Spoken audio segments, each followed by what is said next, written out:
Hi guys, here we are back again in India for another flight from Mumbai. Actually, the ICAO code for Mumbai is Victor Alpha Bravo Bravo, and we're going to be flying down to Sri Lanka, to the capital city Colombo. And the airport there is Bandra Airport, International Airport, ICAO code Victor Charlie Bravo India. I'll just turn that background sound down. Of course, we're going to be flying the Rotate MD-80 with the Japanese airline or JAL livery. Unfortunately, I was unable to find any livery for the Mad Dog around India, although I did check up and I think there was one airline at one stage that flew the MD-80s or 82s, and that was Paramount Airways, but I'd say they're, like many others, they're gone.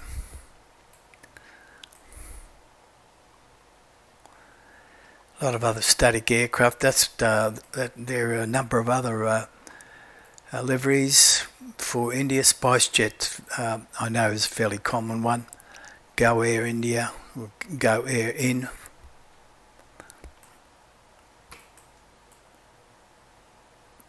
Yeah, and that's an Indigo. So we'll have to stick with Japan Airline and just pretend that they're here to fly some government dignitaries around from India to Sri Lanka.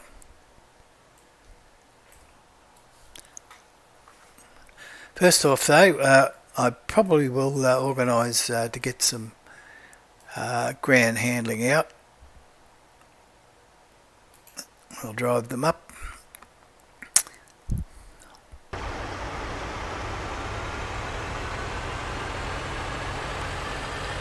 Now, because we've got the air bridge, we won't need those forward stairs, and we won't need the buses, which are probably on their way now.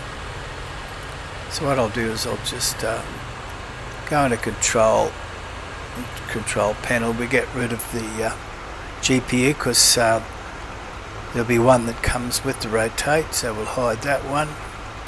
We'll hide that stairway. Fuel we can leave. Ambulance, okay. Van, Neo plan we don't need. Loaders, that's about it. We'll leave it at that. So while they're doing their thing, we'll jump inside, start getting things organised here.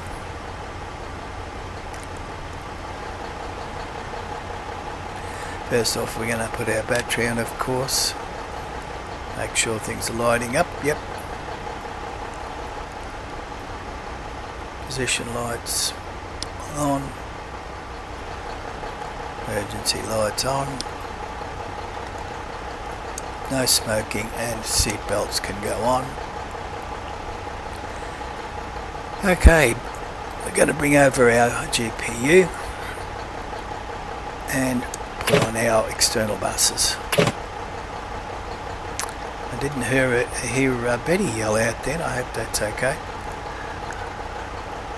And while we've got this pop out up, you'll see we've got our forward door is open and our cargo doors. So now we'll go ahead and load up all of our fuel and passengers. Simbrief have given me all I want as far as fuel, block fuel is concerned, and that's 28828.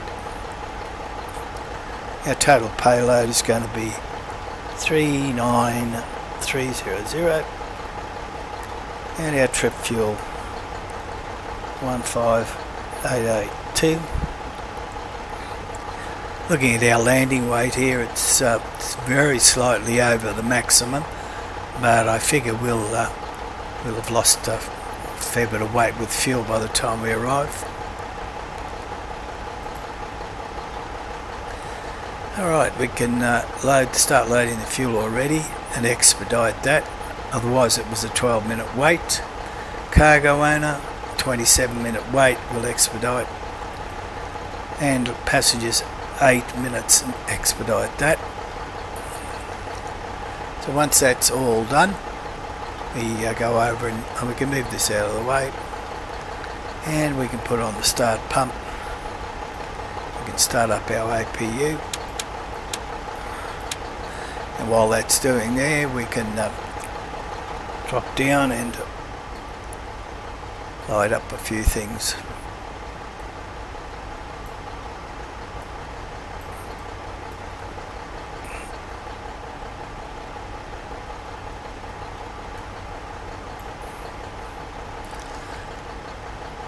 Let's have a quick look outside to see how these fellows are going. Oh, there's one I should have excluded, because no, we can't open that door. But it looks like all our cargo has loaded up, and we'll assume our passengers are boarded, so let's get rid of this lot.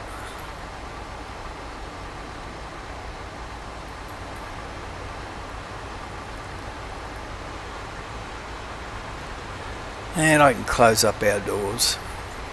So close our forward door, close our cargo doors. So they're all done.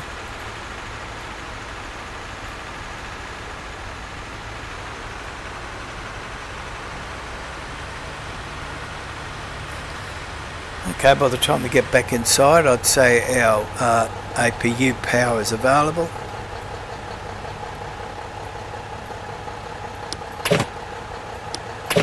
So we'll turn that on. We can dismiss the GPU, and we can turn the buses off.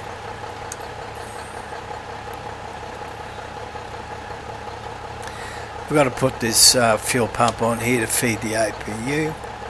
Start pump can come off now, and we've got rid of our external power, and we've dismissed the GPU. Next thing we have to do is set our altimeter. That can go off, and looking at our charts, which I've got to one side, the QNH for Mumbai is 1014. Not much to adjust there.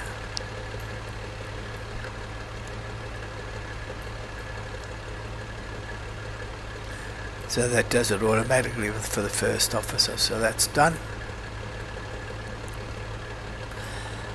So up now to get our IRS aligned.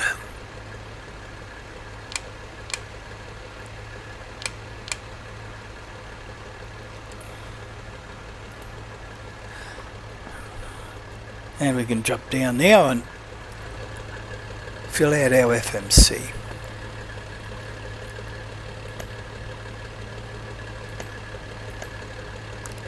Clear that away first. Victor Alpha Bravo. Bravo will be the one for Mumbai.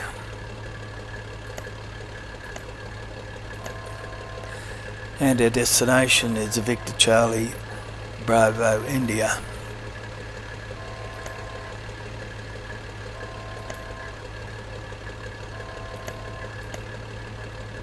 And we got something making a noise.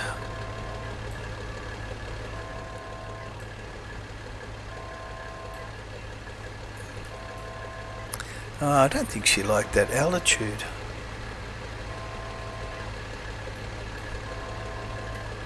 Why wouldn't she like that?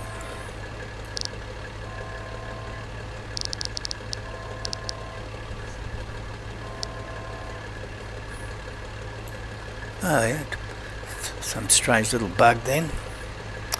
Let's get back to what we're doing. Okay, so we've got our company route from Simbrief. Quite a number of waypoints, so I'll just load that in rather than put them individually. First off, activate that. and it's Victor Charlie Bravo India. Activate it. Flight number is JAL for Japanese airline.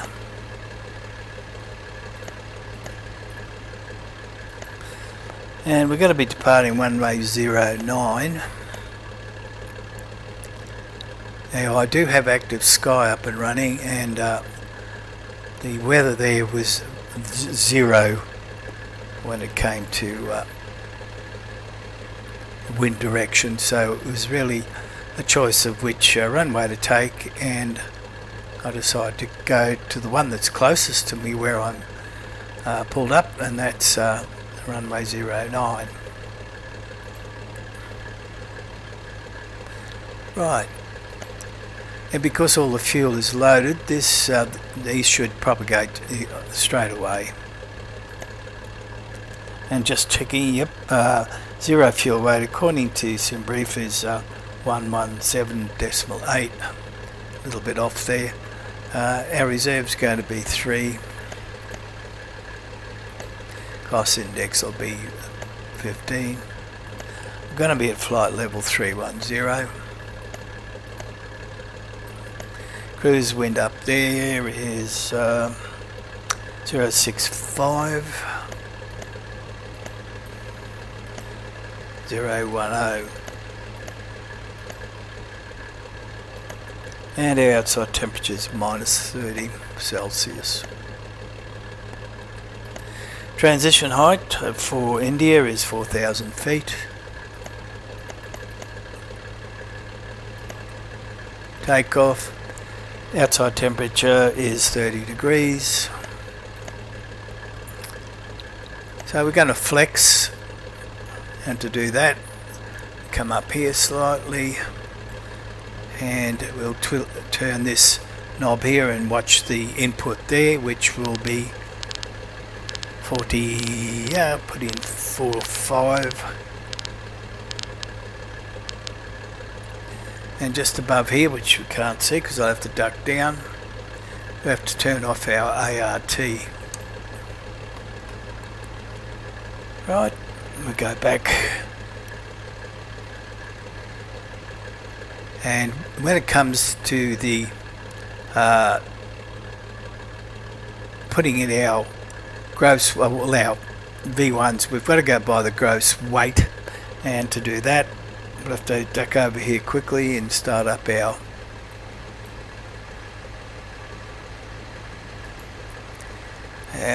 AV tab, go to charts, go to our speed cards, chuck back quickly and have a look at the figure. It's 146, so we've got to scroll forward until we get 146 or thereabouts.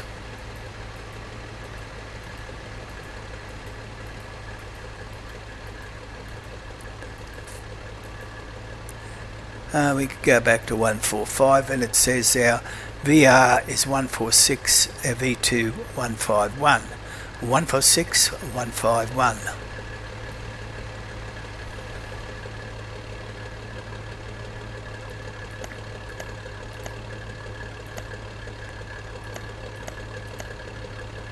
And for V1 we take off 10.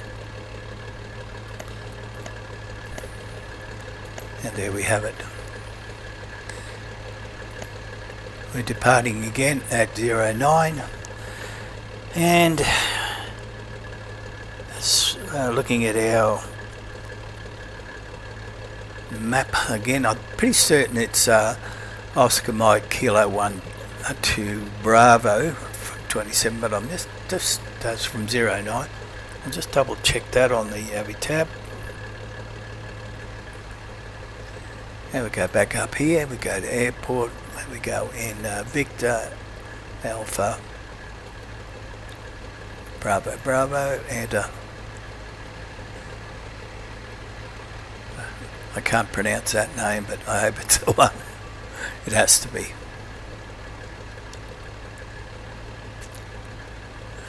Oh, Pilot Jack, hello, thanks for dropping in and watching the stream. I'm just sorting out our FMC now.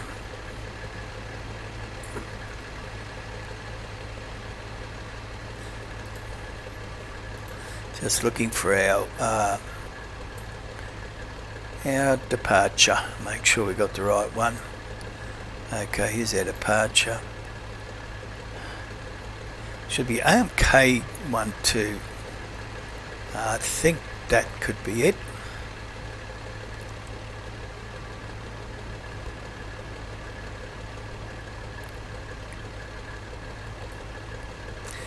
Well, there's some departures there, aren't there? It'll be out this way. There it is there. That's pretty well the way we're going to be going.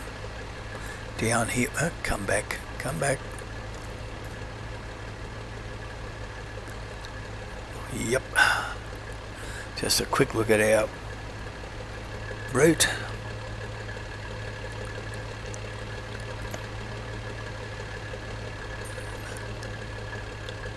And on direct B12. Oh, it looks like we're going into some direct to IGMA, BBI, IGMA.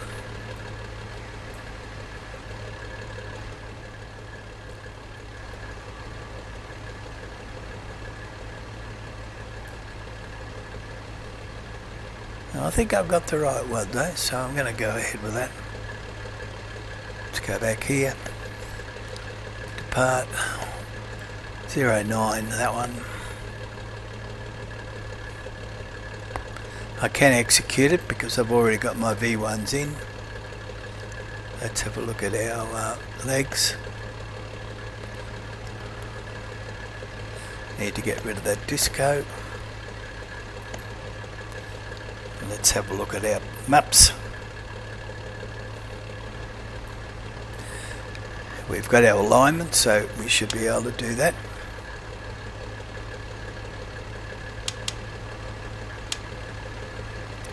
There's our steps. Make sure I execute that. Let's go back to first page and we'll bring that out a little bit. It looks pretty good so far. Down the runway and down this way. Yep, happy with that. Okay, let's then organise our arrivals. According to the sim brief, we should be going for runway 22, and that'll be an ILS approach. We'll choose the Yankee one, and it should be an India Delta India Bravo India. No, it's a 1 Alpha. We'll enter that. Have a look at our legs again. We can run down the steps. Watch it over there on the left.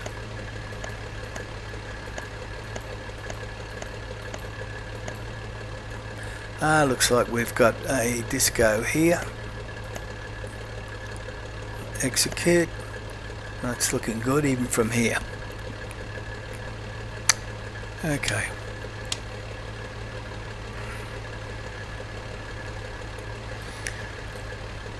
So that's all done and dusted. What we must do though is we've got to take it back here onto our menu and to our takeoff, because we're going to have to put in our long trim shortly.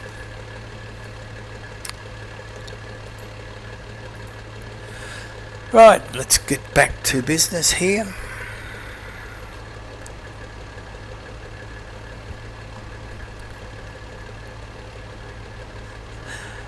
Oh, good for you, Pilot Jack. That plane spotting can get very, very interesting. And you're saying you're getting ready to wrap up a long haul from Finland to Vancouver. Gee, that is a long one. I don't do long hauls, mate, quite frankly. I just don't think I could wait that long. And there's a lot of nothing happening, isn't there?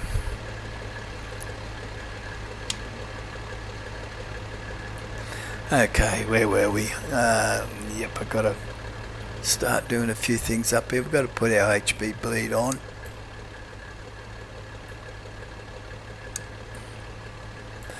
Our galley comes on. Our windshield anti-fog comes on, so does our anti-ice. Our yaw damper comes on. Logo light we don't really need. We go down to the radio vac venturi and turn the fan on there. We go over to cabin temperature select there. We don't have to adjust the pressure in this aircraft. It does it all itself automatically for us. Just one little job they make easier. Yep. Just do a quick fuel reset. It's always a good idea.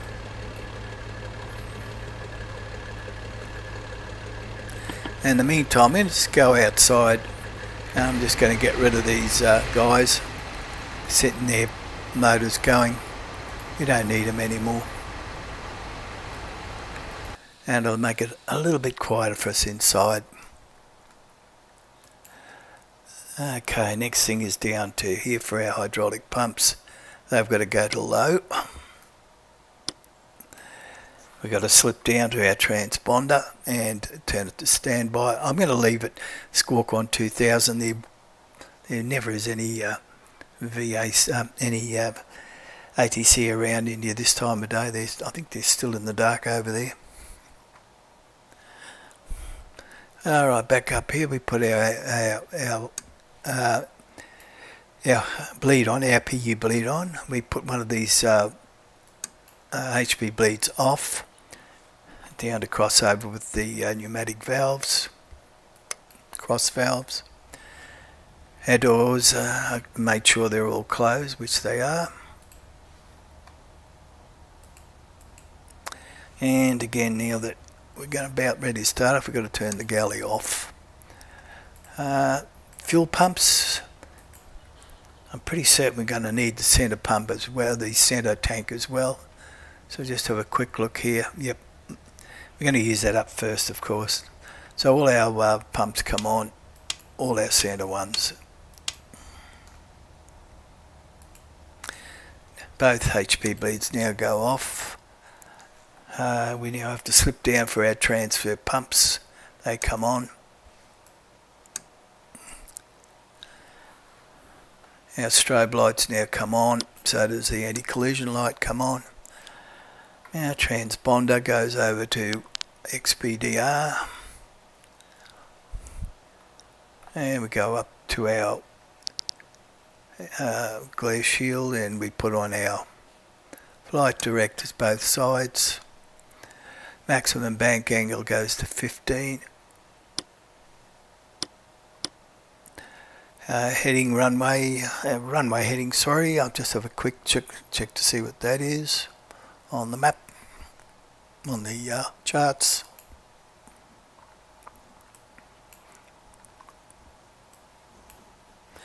And it's 89 degrees.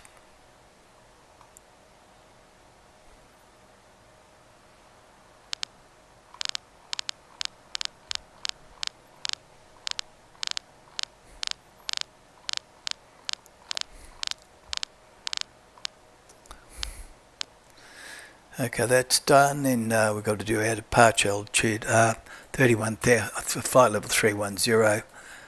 There won't be any need, I suppose, to go 10,000 and wait for clearance. So we'll just go straight up to 31.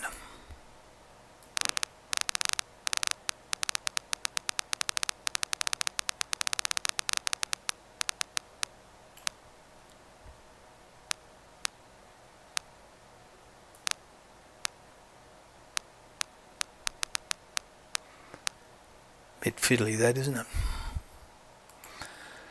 And we're going to set our speed. I'm going to normally I set this at 250, but I'm just going to see if I'm going to maybe try for an IAS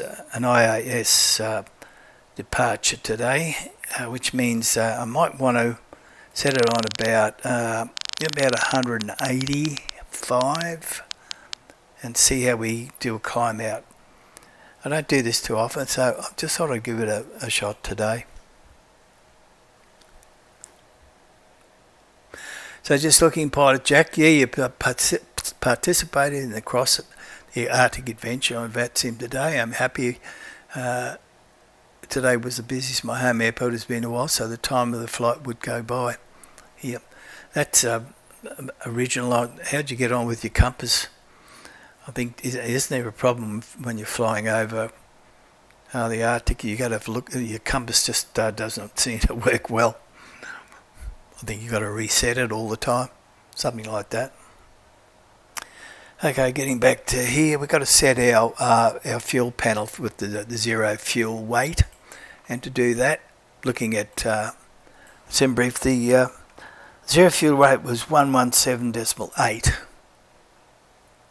which is close to what it is there now, but we've got to reset it.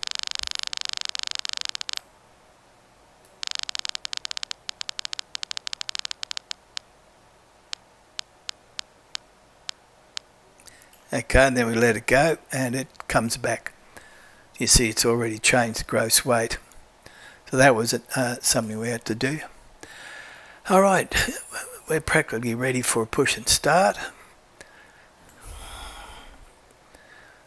Now let's have a look what the situation is there. We'll go for better pushback and pre-plan it.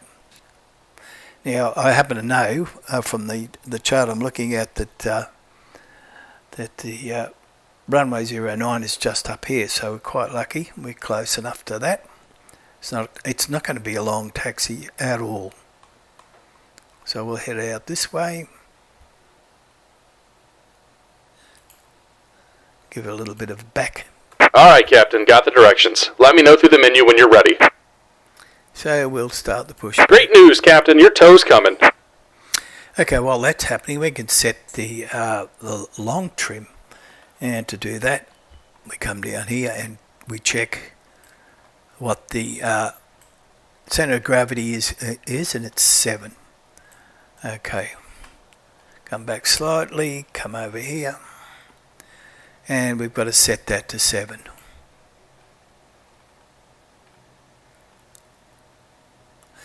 Now, because I'm going to use flaps 11, we put that there, flaps 7. We go over here too, and we set this one to flaps 11, which is just there. Okay, now we can bring down our long trim.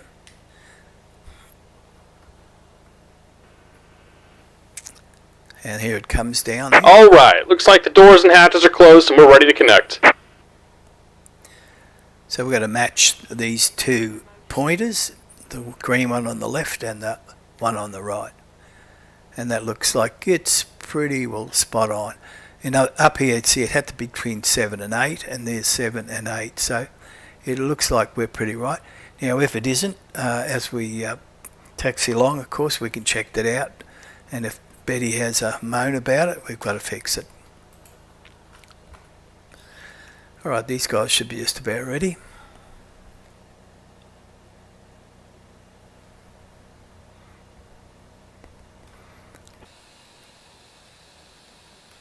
Welcome aboard, Captain. Tow's connected, bypass pins inserted.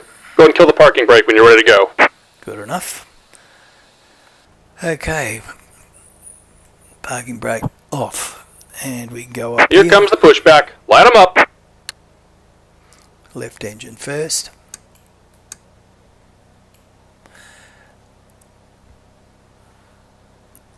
Now N2 on this aircraft takes quite a while to come up.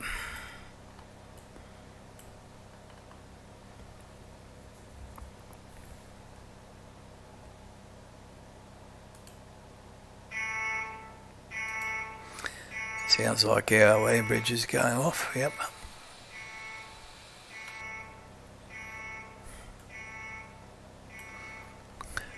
Come out very slowly. 2021 is when we open up the valve.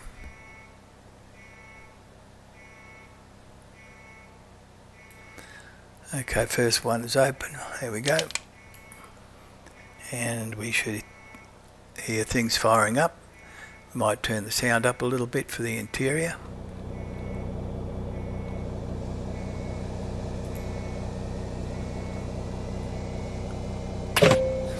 Okay, there the bus is kicking in, so now we can start the right engine. Same routine. Watch the... I shouldn't have turned him on, but I can turn him on later. So N2 is rising on this side.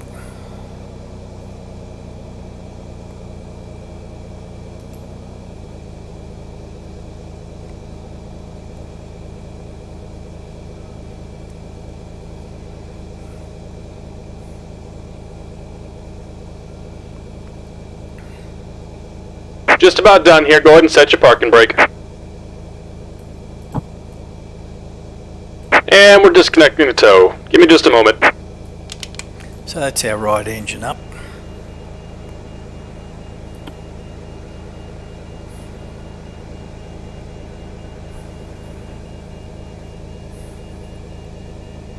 We'll hear the other bus kick in.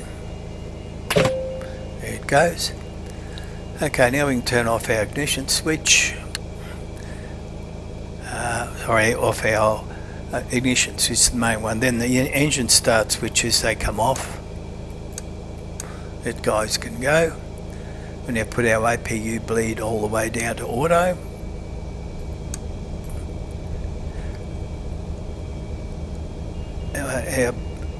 We need to put our bleed air off there. We don't need our power on our APU. We don't need the APU. The galley can come And on. we're disconnected. Signal and pin on the right. Take it easy and have a safe flight. Thank you. Now we get our ice protection up and running. And our hydraulic pumps go up to high. And I think I've already did. They go make sure they're on auto. They are. And we get rid of the cross valves, so cross feed down here. We got to arm our speed brake.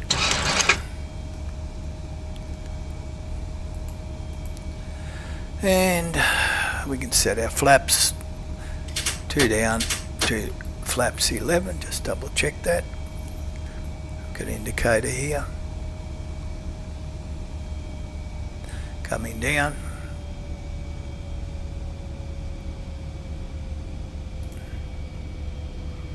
They're done. Auto brake selector goes to off and we arm it.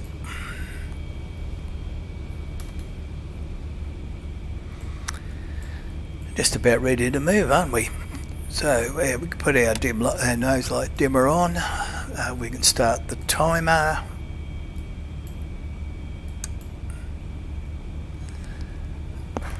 And do a bit of checking with our controls.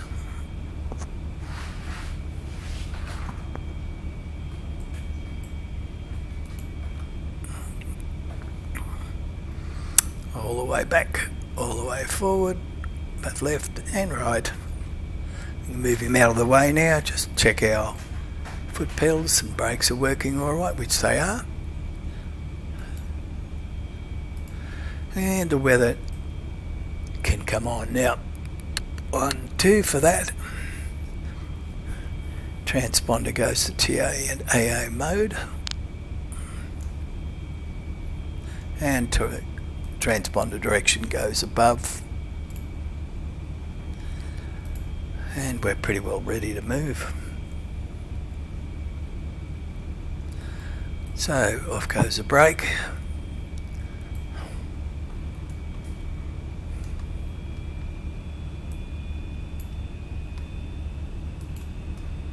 Power on. There we go.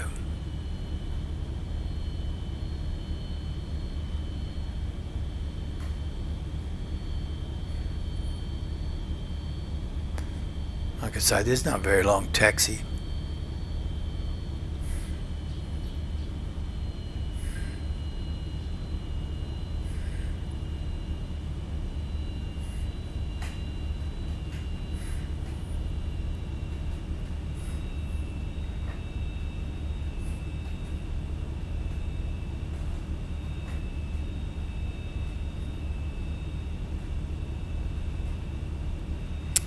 Now somehow or other I've got to get down to this other. I'm pretty certain it's down here. That's it. That's the airport over there, so I've got to travel down here. That was the runway I meant, not the airport, the runway.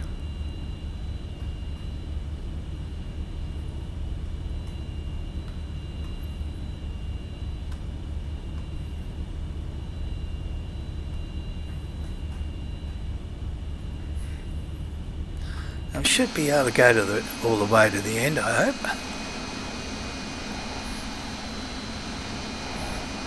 Yep, we can.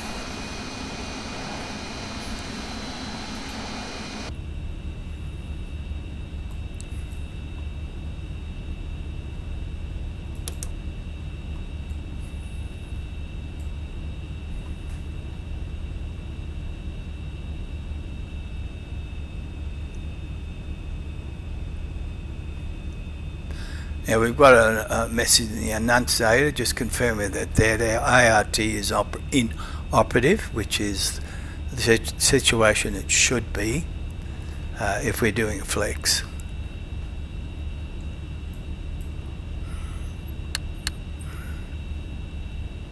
Approaching 09.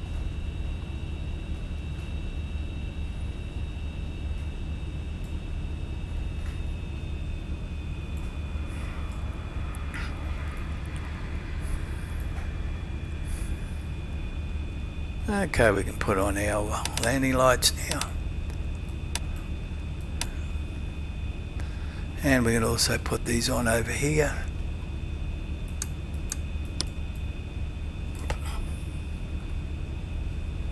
Line up.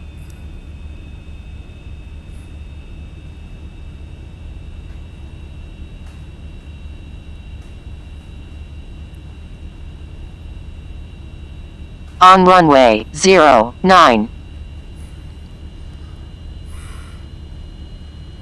Okay.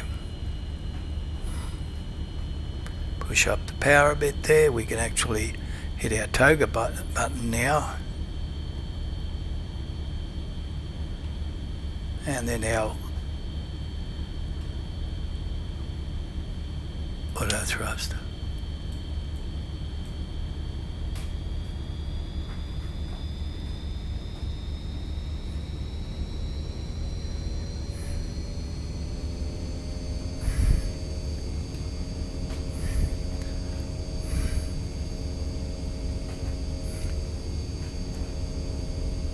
Airspeed's alive, 80 knots.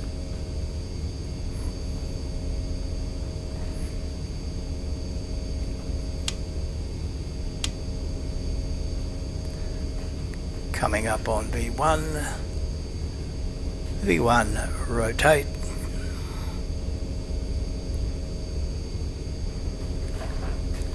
And positive rate gear up.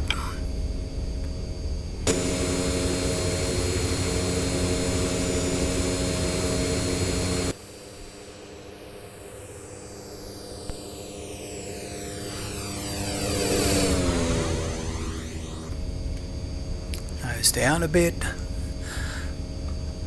Okay, we can see how we go with this. We're going to do the nav track.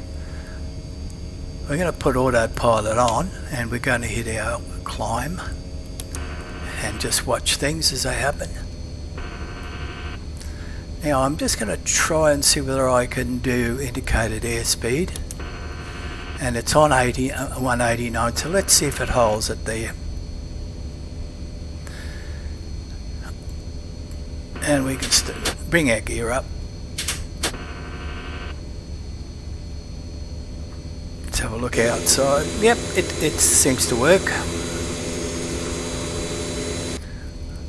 So we just watch that speed. It's pretty close to the 189. Stabilizer motion.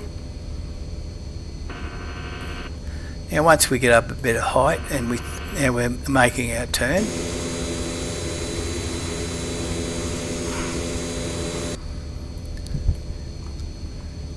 And she's staying on that 189.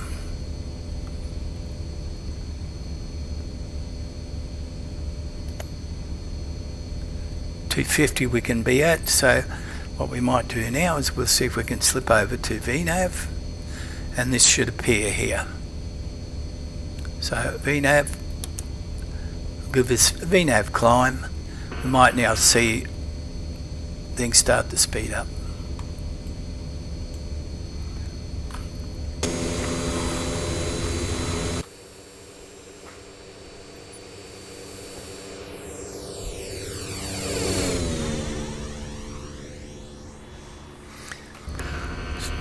And so I probably could have used IAS all the way up.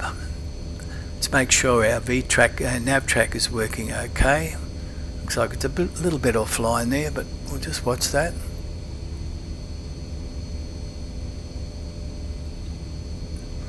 It should come swinging back around. It looks like it's very slow. We should be heading to the next waypoint, which is Omkis, which is over there. Altimeter setting. Yes, thanks for reminding me that. So we go to 1013. And where's our backup? Yep, it's swung over, and so is our first officer.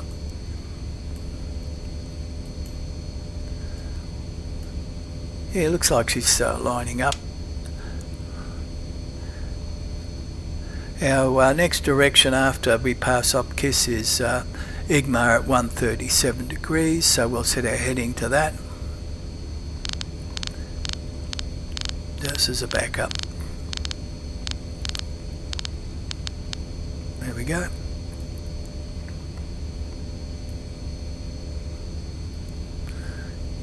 How's our speed? See, we're up to the 250, so that's good. And after we get to on our way to Igmar, we should be able to increase our speed up to a Mach 0.75.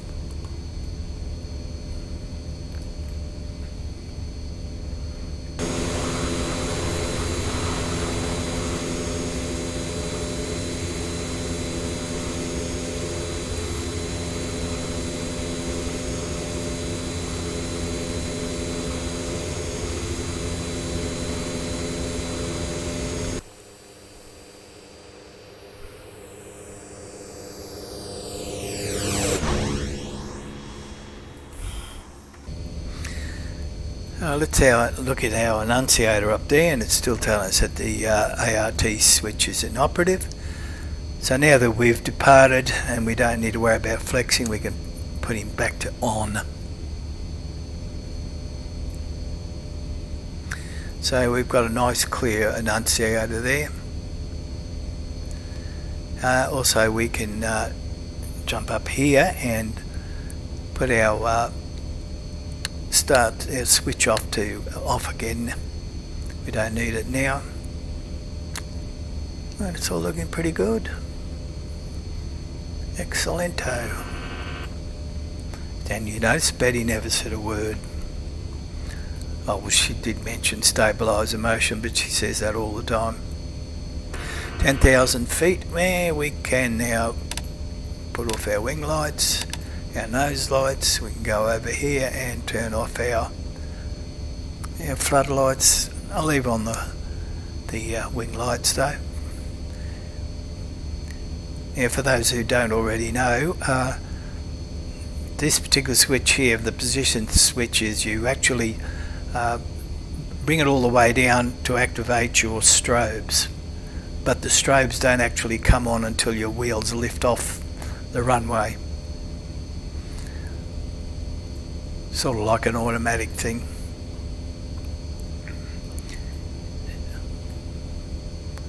So now all we have to do is concentrate on getting up to flight level 310.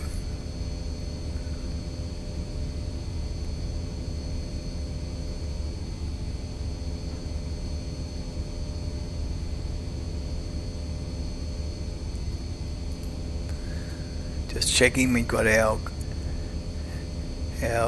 climb button up. I actually didn't put on the to flex one before, but it didn't hurt. Just have to watch our centre tank. Of course, once it runs out, we've got to turn that off. We'll get a warning.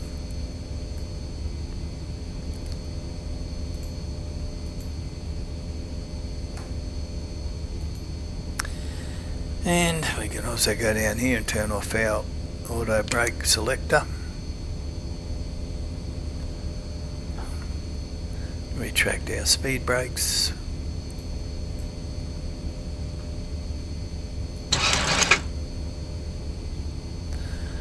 And our transfer pumps can come off. And we'll let our passengers move around.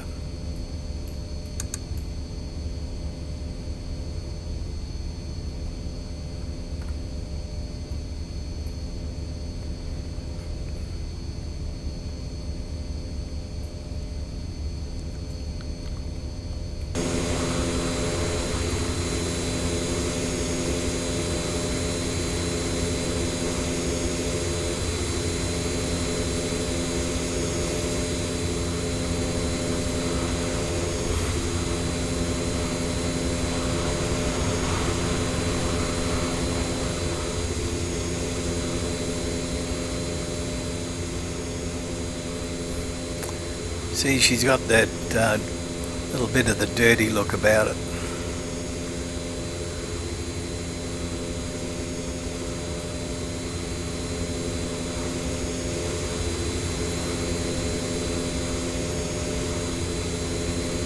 Yeah, some weather run marks here.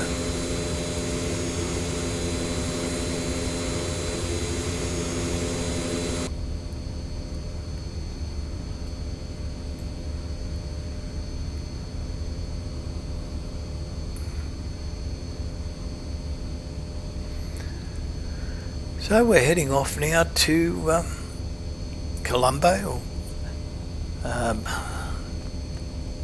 in Sri Lanka, at the Bandra International Airport. So we may as well throw that up now.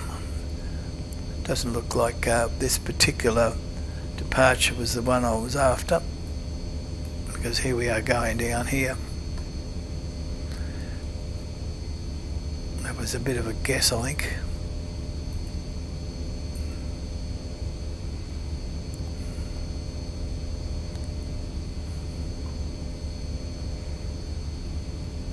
That should have been with an OMK, so that was the one.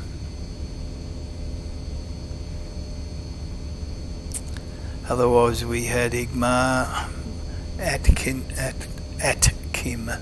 or Actim.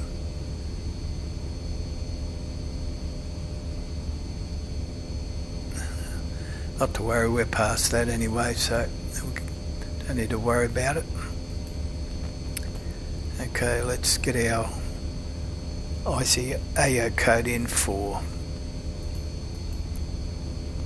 Bandra, which is Victor Charlie Bravo India.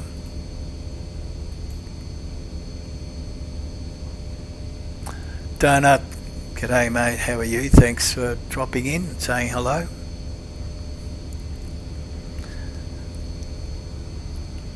Thought I'd maybe do this stream today because XP72 looked like he was unable to manage it today. A couple of the other guys I noticed are doing it, Shaq and I think Gio, was he?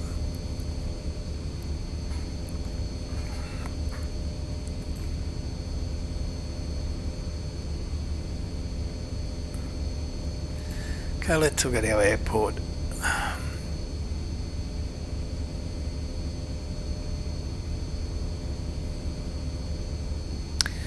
It's Sunday morning over here, guys, too. So if you hear all the noise in the background, it's typical suburban mowers come out.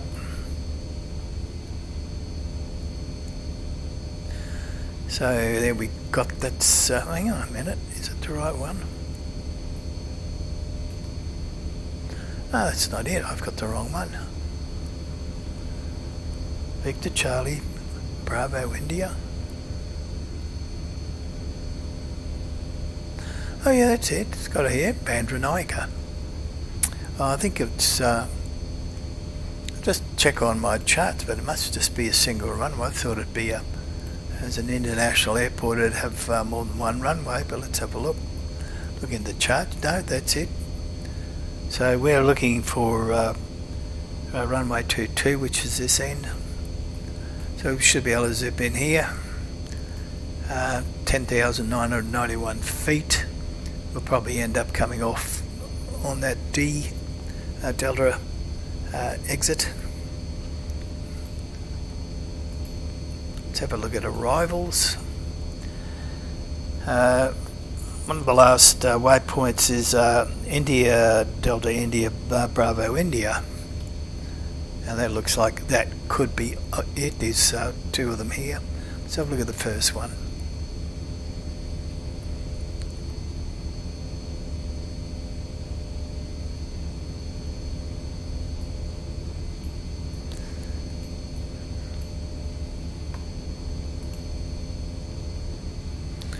That could actually be it, because having a quick look at the plan before, the route before, we have to come in this way. I'll have a look at the other one while we're here. There's nothing ventured, nothing gained. In dip. There's another one here.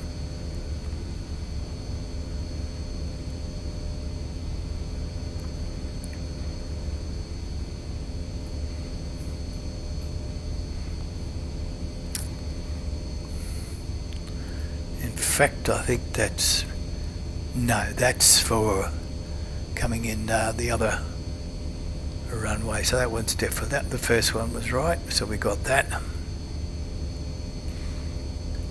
Let's go back now and have a look at our approaches, and it's runway 22, and hopefully an ILS, which we've got a Zulu or a Yankee. I'll take the Yankee, and let's have a look.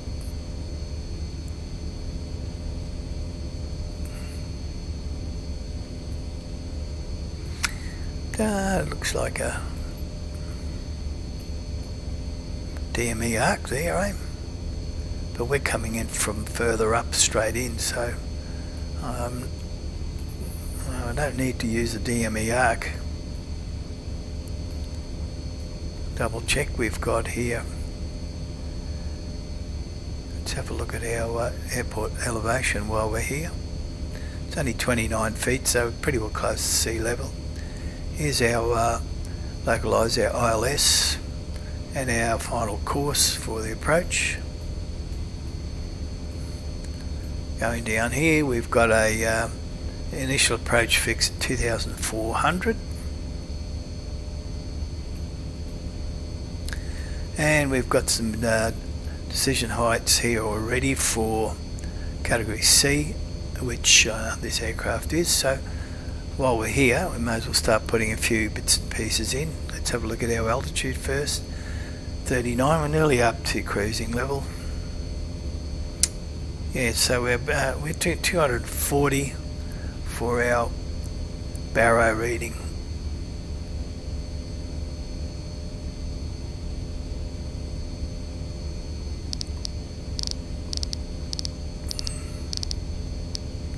Just remember, this is all a lot of this aircraft still had some number of steam gauges, so the altimeter has that sort of rotating arrow sort of thing to set your baro.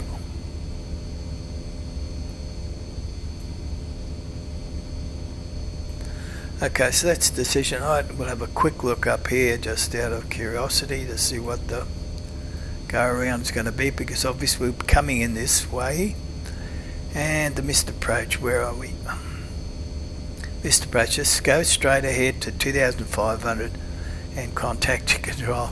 Well, that's easy enough, but we don't have one, so I suppose it'd be up to us to make the choice as to which way to turn. That's interesting. So we've got our frequencies, so we may as well put those in now while we've got the chance. 110.3, and look at that, coincidentally it just happens to be there. Must have been one I put in some time ago for another place.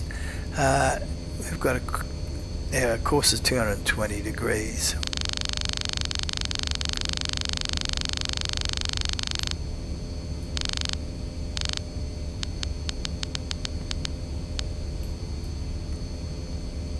Yeah, that's the same over there.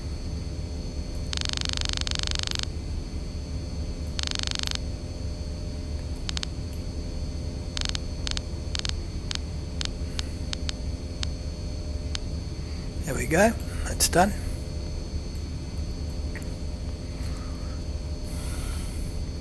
Now I would imagine transition altitude at in Sri Lanka is probably going to be the same as India. I'll just check that on the charts. No, it's different. It's 11,000 feet. Make a note of that. 11,000. Transition altitude. Of course, it should be here as well. I've got to save looking at the charts. Probably up here. There it is.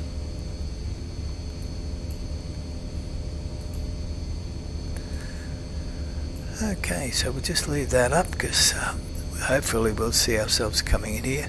I'll just check that it's IDB or India Delta India Bravo India.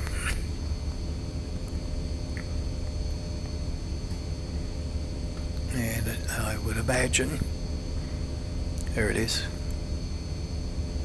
Looks good.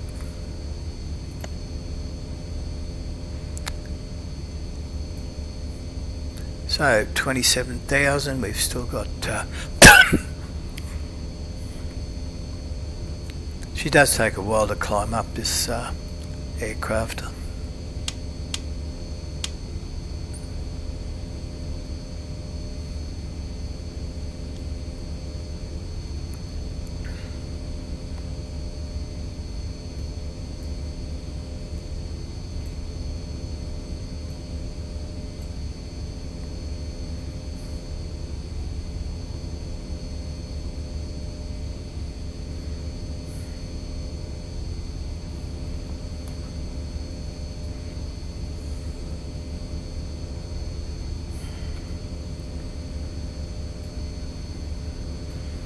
Might try and brighten things up a bit down there. It always seems to be a dark aircraft, this one.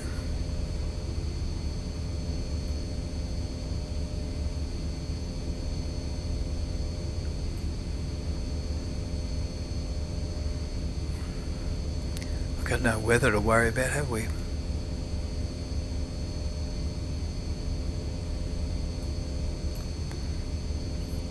Let's go forward a bit there.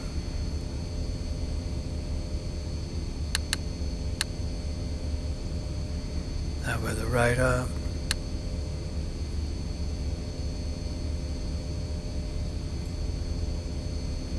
Just got to watch our fuel over here. It'll use that center tank fuel up very quickly.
Slowly but surely, we're getting there.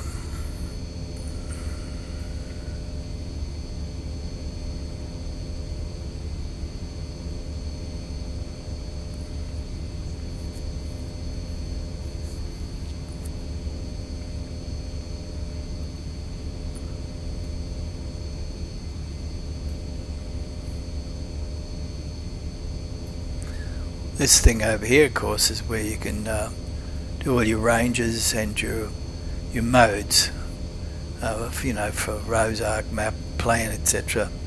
I find sometimes when they're offset like that, or in the case of the Boeing 737-300 from IXG, it's down here, and can be a bit of a nuisance if you've got to look down here, then look up there to the MFD to see exactly what the situation is.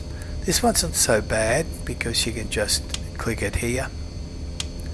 But what I've done is to make life a little bit easier. I've assigned those controls over to a spare hat on my joystick, so that I can flick to the right to get range. Just keep flicking until you get what you want. That's down to the 5, and then up to the 80 or 160. And then going up and down on the hat switch will give you a change in the modes. For example, that's plan, that's rows, and that's map.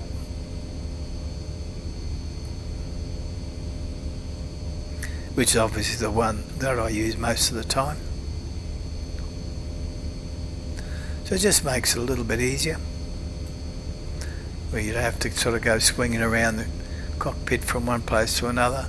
And the problem, of course, is with the MD-80, you need all the help you can get sometimes, and here's another one that I've had to assign to it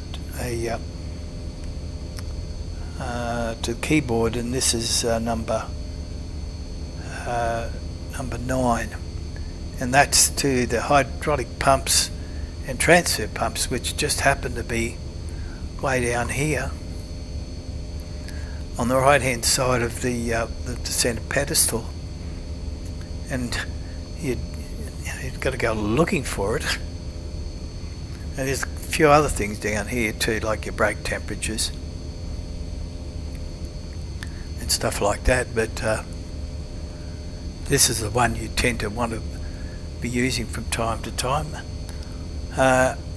So I've set that into a keyboard. Pardon me. There's another one down the bottom here that I didn't set into the keyboard. Well, actually it is, and that's number 2, and that brings me right down, all the way down to the bottom of the pedestal, because that's where these cross flow valves are.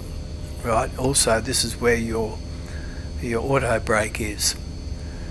So if you assign them to a keyboard or something, it does make life a lot easier. Number 2 will also get me to where all the codes are for squawks and stuff like that, and also to your frequencies for VHF frequencies. And it's also handy, then you could lift up and control all your long trim levers that come up and down here.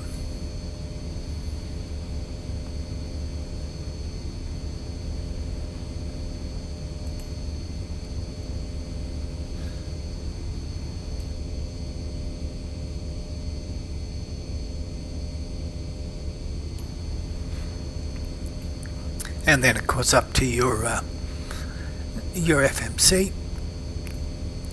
and the FMC. Pardon my throat a bit there. The FMC is just below a lot of the other stuff that you need. Field quantities, your N1, N2s, EGTs, etc. It saves a lot of flipping around. And a bit further up, of course, you have your, I'm not quite sure what you call this, it's a type of enunciator or an EPR panel. There's where you can set your assumed flex temperatures, and there's where the ART is switch off. So it pays. Now, just while I've got on the subject, we've got 18 degrees outside, temperature. There's not a lot of clouds around, but we better play it safe. And to do that, got our windshield on. We can put on our engines left and right here. This is the airfoil. This would obviously be for your wings, but I think it doesn't look like it's snowy conditions, so we'll just put our engines on. Now we have, from the sound of it there before, we've leveled off 31,000, and what we do next is we hit this EPR panel over to cruise. We then go down here and put our transponder over to normal height. Now if you had dual throttles, when I say dual throttles, you do have dual throttles here, but my joystick, obviously makes them one. But if you've got the, is it the Warthog or one of those, you can actually have your throttle control the throttles separately, these throttles separately. In which case, if you're worried about engine sync, you can actually go up to the top up here, and you can sync the engines up here. I don't use it for obvious reasons. My joystick controls both throttles, so I don't have to worry about it. It's only if you've got the split throttle arrangement.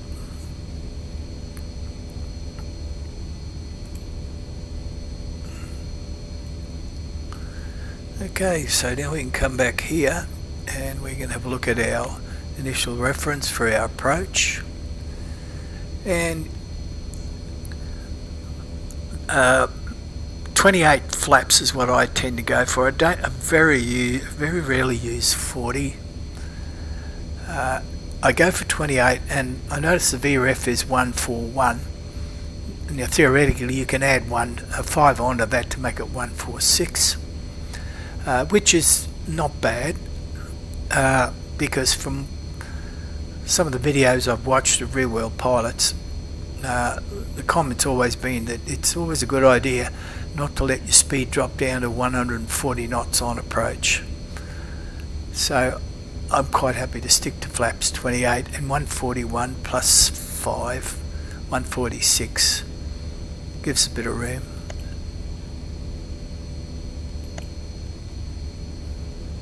That should have appeared there, but didn't. I'll get rid of that index thing first.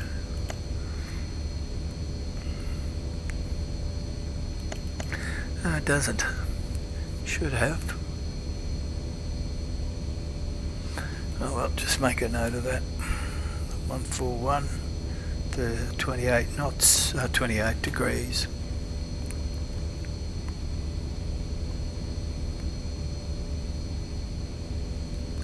Let's look at our progress. Altitude. Altitude. So what's happening there? Altitude. Ooh. Suddenly dropped down for some reason. Let's see if it evens off. Yeah, that was odd.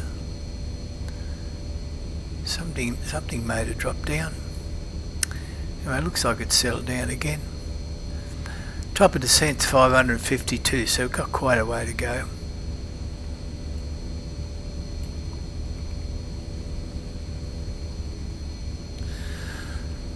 Okay, seeing that we're just going to cruise along now, I think I might go and get myself a little snack. And hopefully, while I'm away, I won't do anything stupid like they can do. Sometimes the Sims, decides it wants to play up when your back's turned.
G'day there guys, I didn't realise I had my mic turned off and I'm just going through a little bit of a coughing spasm. Something went down the wrong way. I'll just mute this for a minute.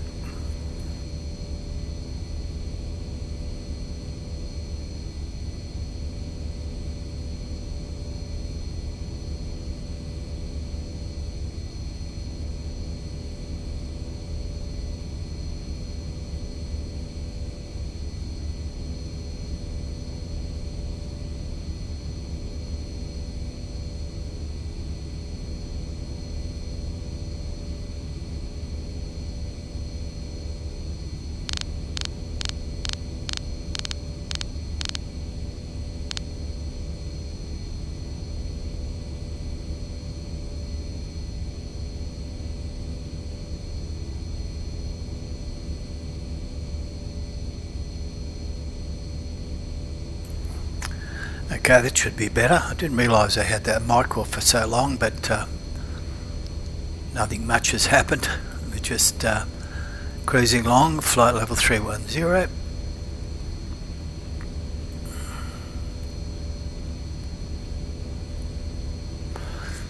And a quick look at our progress. Top of descent's another 403 nautical miles.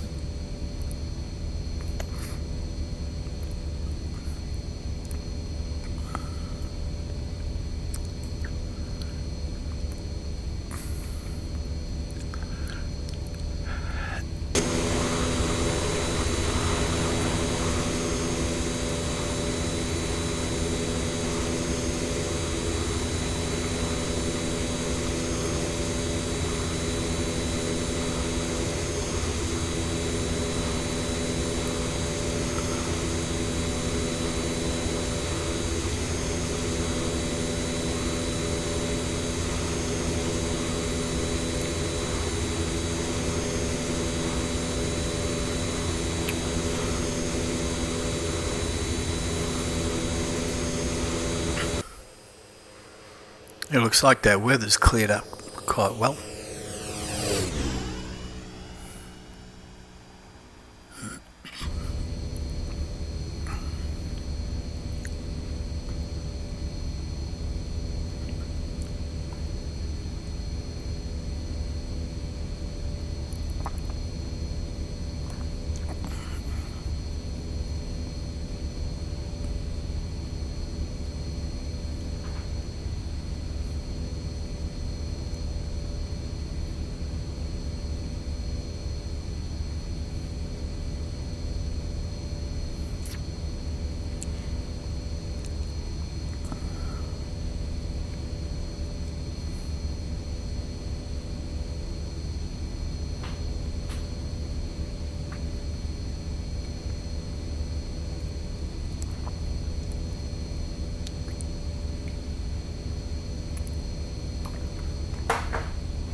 I might just check to see who else could be streaming at the moment.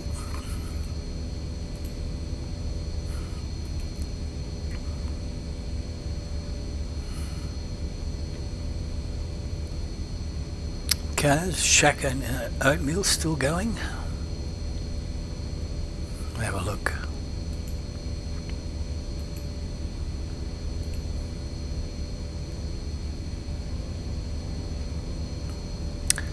Yes, he is, and he's been streaming. Oh, just says 2 hours.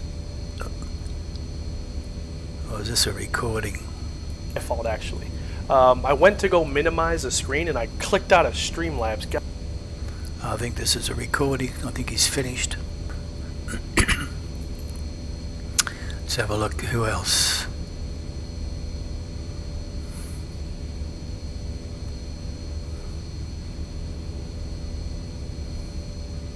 I can't see anybody else. Am I the only one?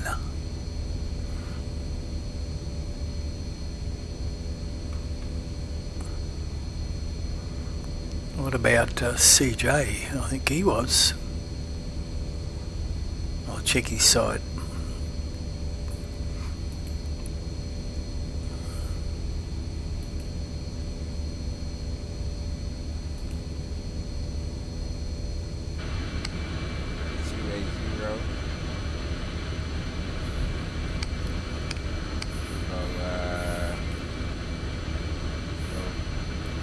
Yep, well, CJ's, he's flying the Majestic Concorde.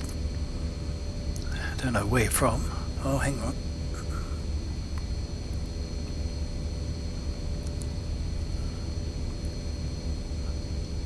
Don't think it's across the Atlantic.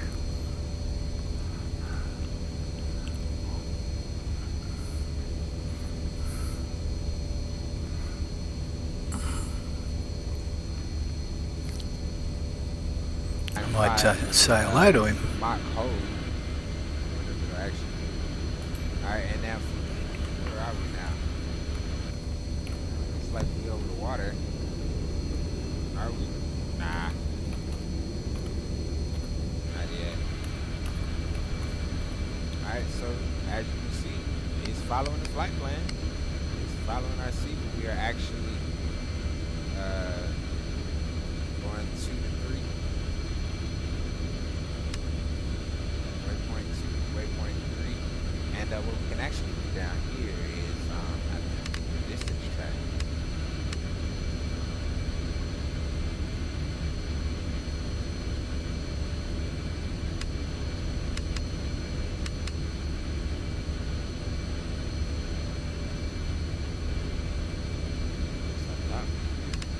Oh, there we go. It's time and distance. There it is, time and distance. It's going to take us about 4 minutes to do 43 nautical miles. Doing 606 at ground speed. Getting up there. We hold Mach 0.95. Looking good. Concorde is holding up nice.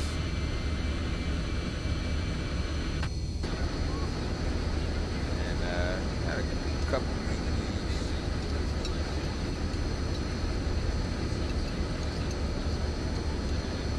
that I kind of manipulated up.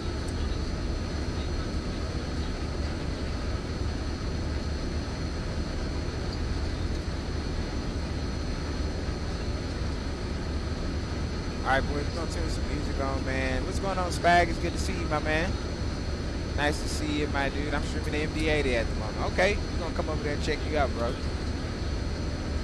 Boys, I'm gonna turn the music on. You know, we got to have some in-flight music.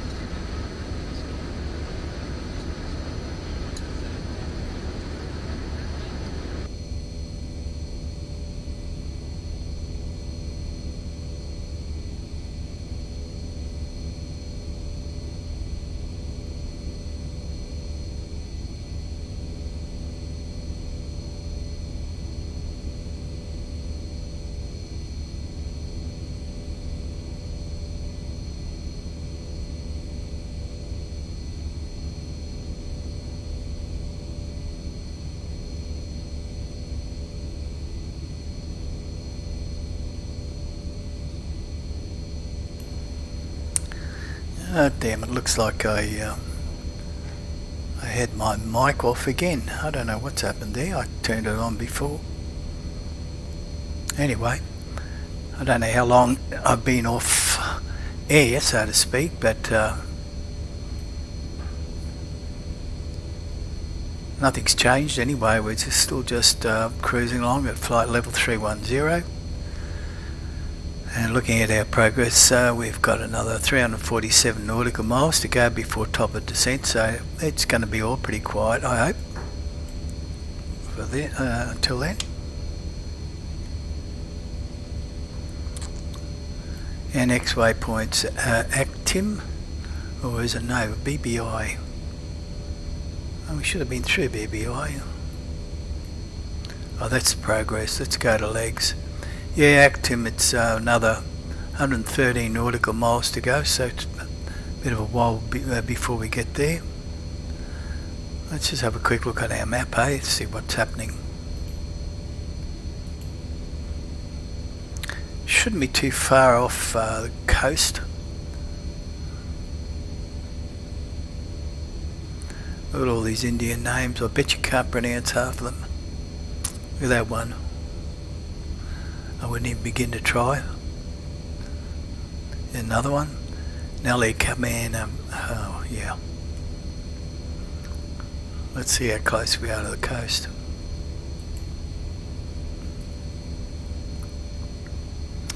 G'day, Gio. How are you? Can you hear me all right, mate? I've been doing some stupid things with my mic switch, so I'm assuming it's on. Otherwise, I've been prattling away to myself for the last 15 minutes.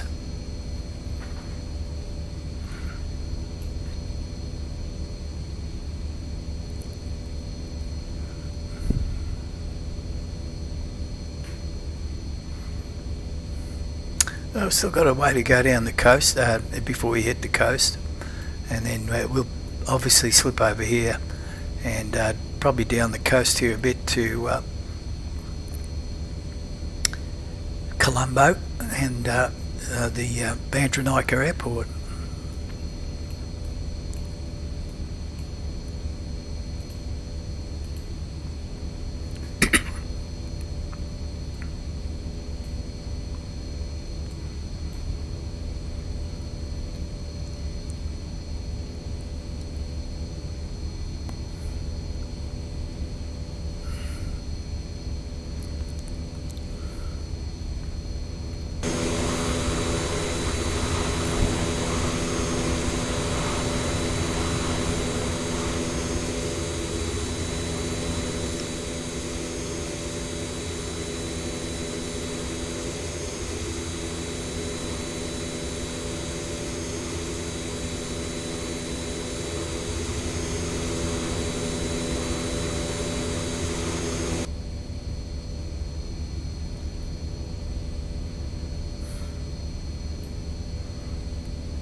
Yeah, it looks like my mic seems to be working okay looking at OBS, so I hope you guys can hear it.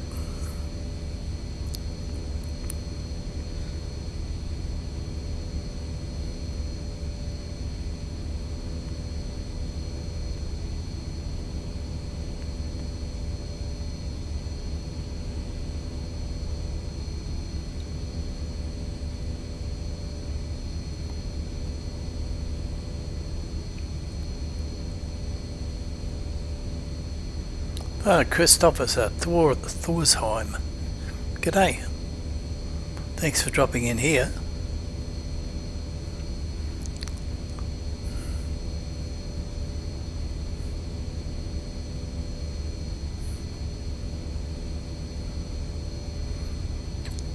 Yeah, Gio, I noticed that you were streaming earlier. I didn't get a chance to jump on and see what was happening, so like Christopher said, did you have a problem?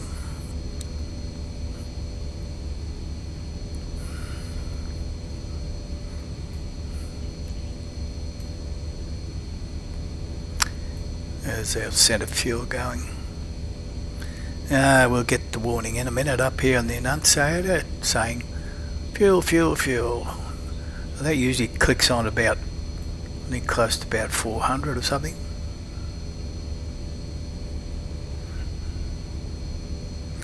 Mateus, is that how you pronounce your name? I hope I got it right. Mateus from Brazil. Thanks for joining.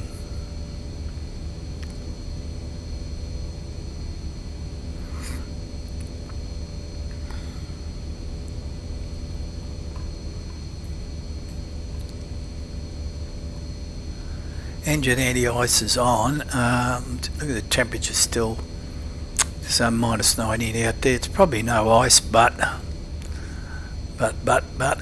always a good idea to leave it on. So these neat little sunshades that come all the way over here. Quite neat.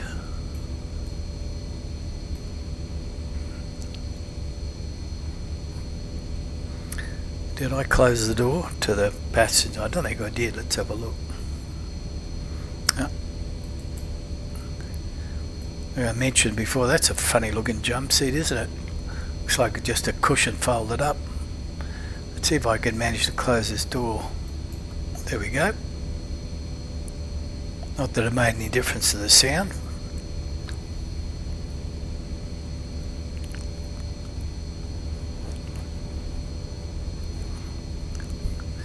Yeah, gee, it's just something that we still can't totally avoid, can we? You know, and It always has a habit of doing it when you'd least expect it to. I know I shouldn't open my mouth because things happen, but so far this my X-plane's been pretty steady.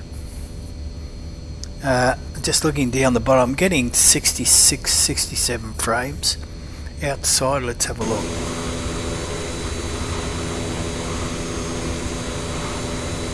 Yeah, 75 outside, so for this particular aircraft it's not bad.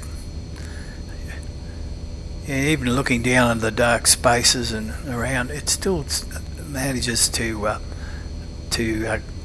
keep good frame rates. Now, I'm actually on Vulcan at the moment. Sometimes I got to turn it off and go back to OpenGL. Gee, Rocky City Strong, thanks for dropping in, mate. We're at the most boring part of the flight, of course. This is sitting at flight level 310, just twiddling our thumbs.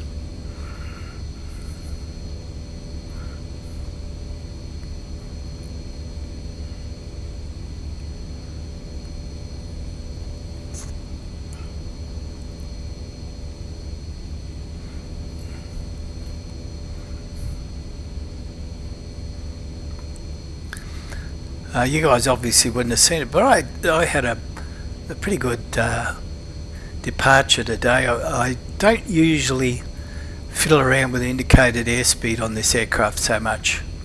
You know, usually I just let it have its way, and you know, everybody knows with the MD-80 it tends to want to rocket up a lot. But with the indicated airspeed, which I set on about, what did I set it on?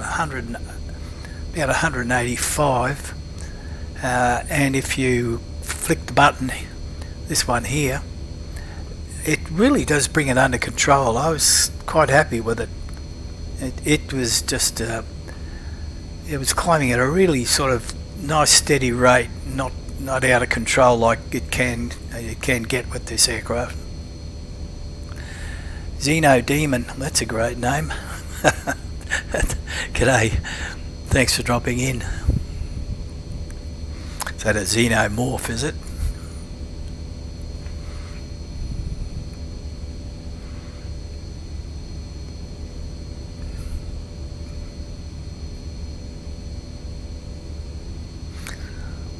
That Xeno name always reminds me of the Alien movies, where the baddies, the monsters, if you want to call them, all xenomorphs.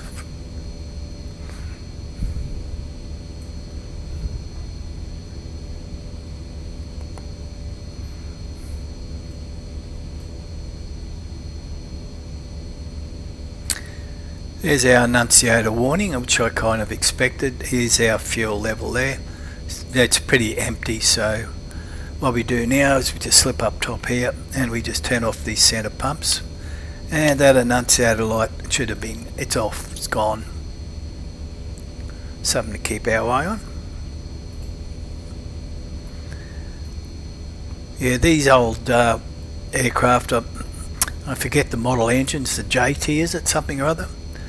They chew up the juice really fast, particularly from the centre tank during any sort of a climb.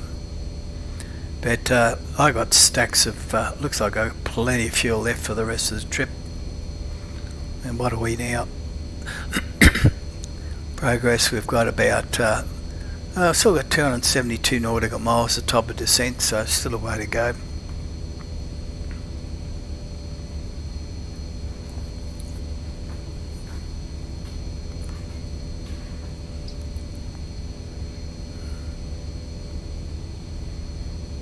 And gee, I saw that Shaquille O'Neal was doing a long haul today. Wow.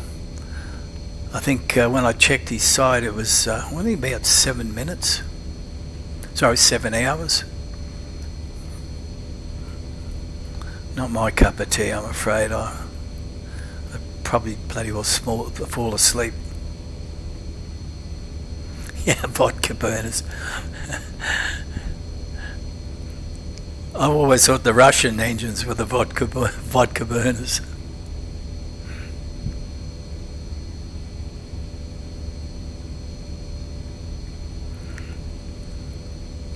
Some of those Tupolev engines and what's the other one? Illusions.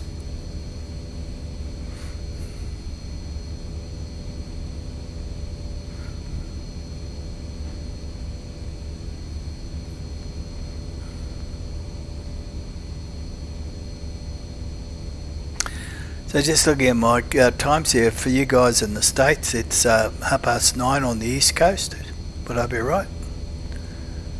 Which means it's, 3 hours the other way, isn't it?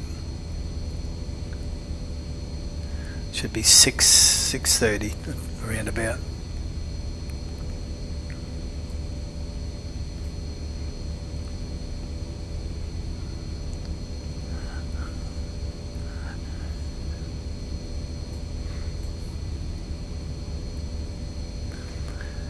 Christoph, is that the name? Is that the name of the engine? It certainly sounds like it could be a Russian engine. Or should that be Kuznetsov? Something like that.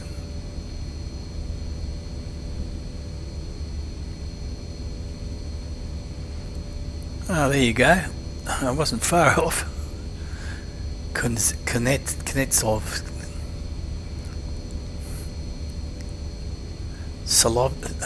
Solovies.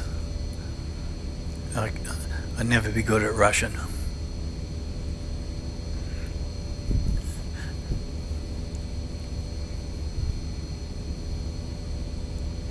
I believe the Russians have introduced a new stealth fighter, or about to. They've got to go to production yet, and I think they're crowing about the engine they've got in it.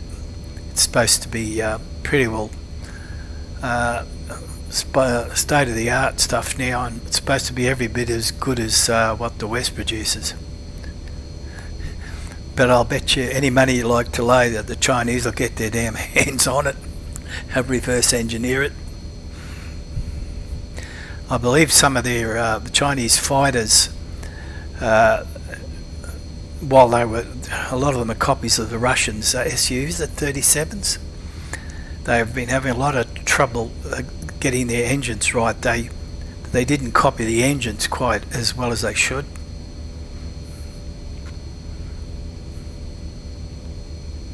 And you can bet your sweet Nelly, I'd say the Russians would make sure that the Chinese don't get their hands on the latest one.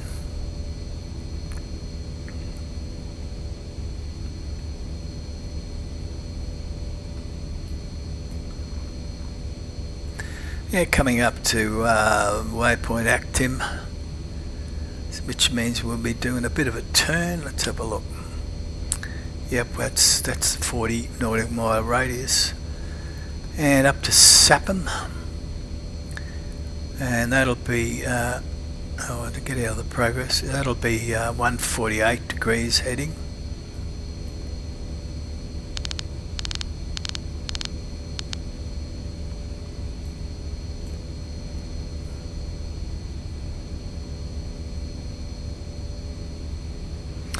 Yeah, Christophers, I do believe though they I don't know if it has been certified, but they're apparently working on a sort of a scale model of the old DC-9.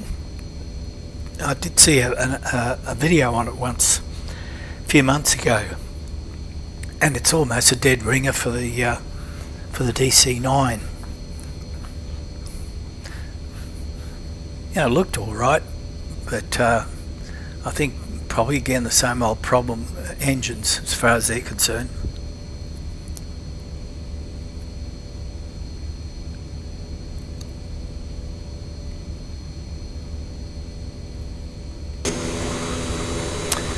Coming over some mountains for a change. That makes a bit of a difference for the scenery.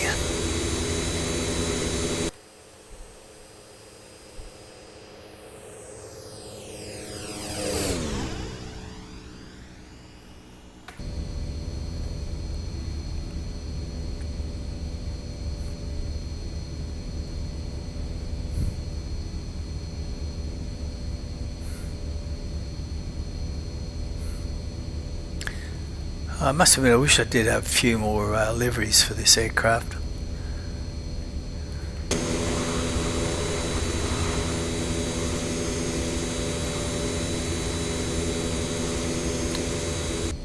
Yeah, as I mentioned earlier in the stream, I don't think that, except for one airline, I don't think the MD-80s ever flew around India.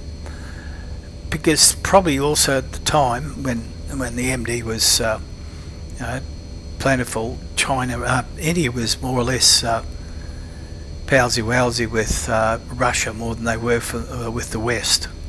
So I would imagine that back then a lot of the aircraft probably were Russian aircraft, Ilyushins, etc.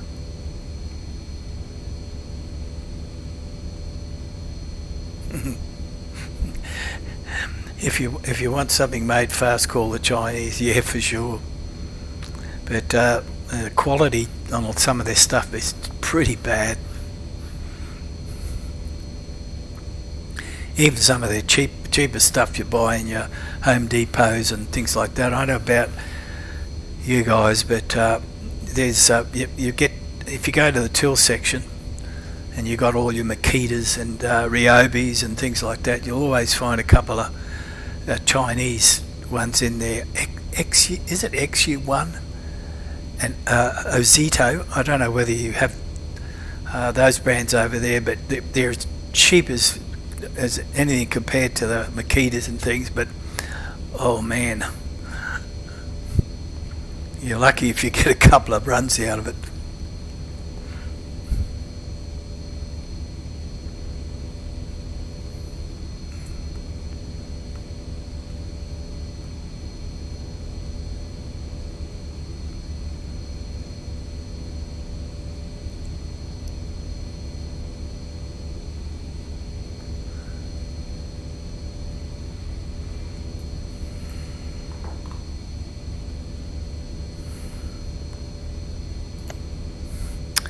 Top of descent still 200. Yep, it's a lot longer route than I thought. It's quite surprising how big India really is.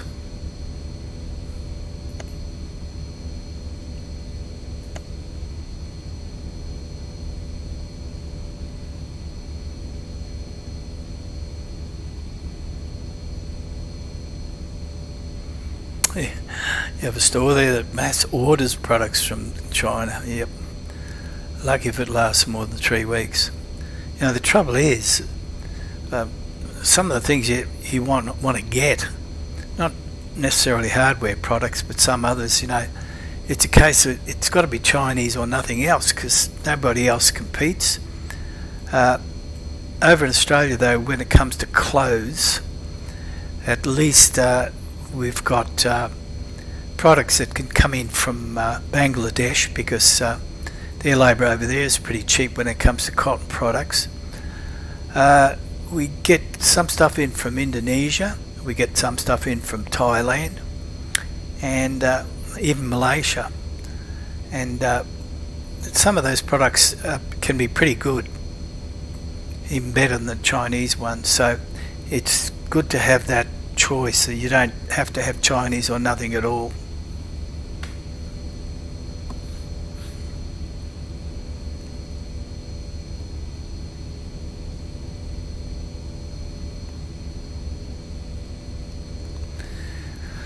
And sometimes I obviously go on eBay and look for something. Like right at the moment I've had to order a new numpad, a little separate numpad, because the one I like to use in my left hand to do all my views, it's sort of decided that it's given up the ghost.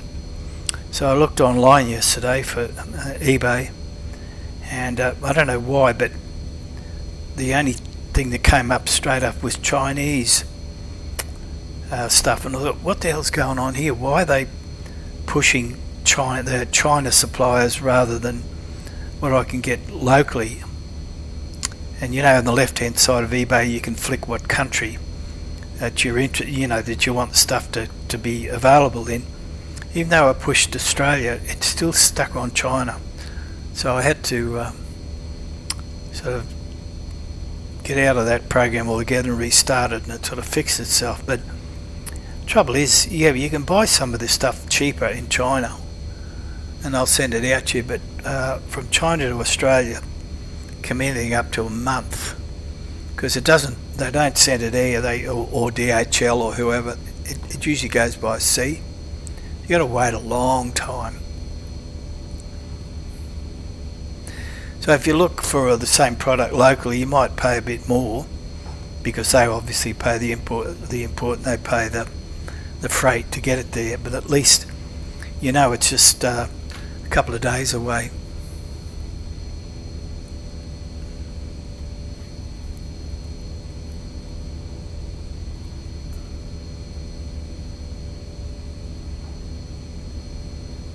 Yeah, Christopher, you're right. Yep. I'd like to see them come thumping down though.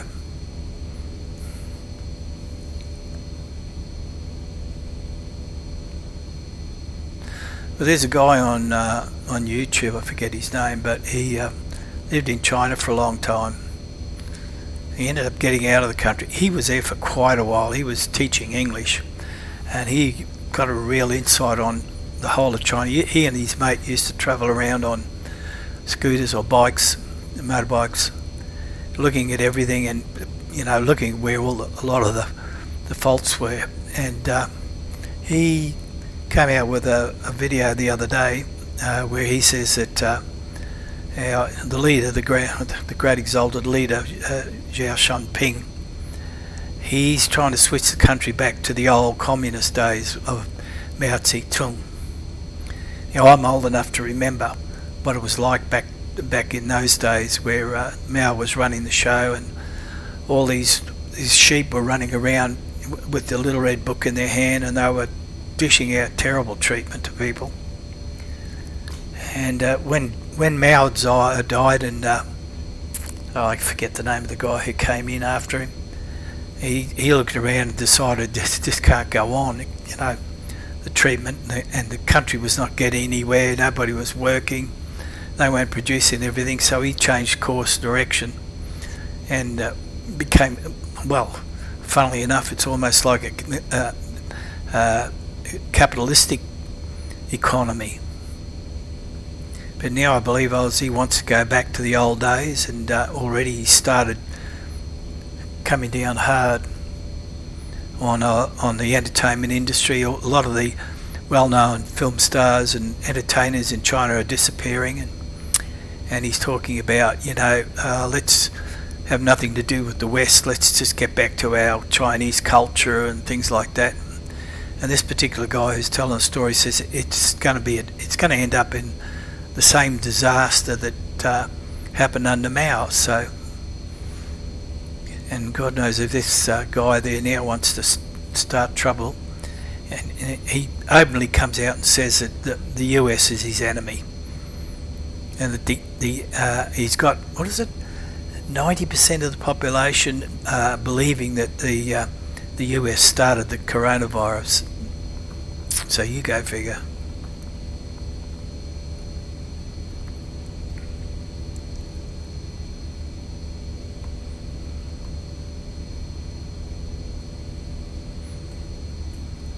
Let's see if we're knocking those miles off.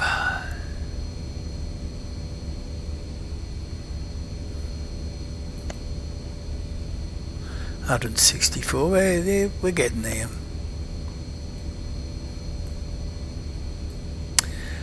Yeah, Christopher, I went to Hong Kong with the family. We had about 6 or 7 trips to Hong Kong, and back in those days it was pretty good place to visit.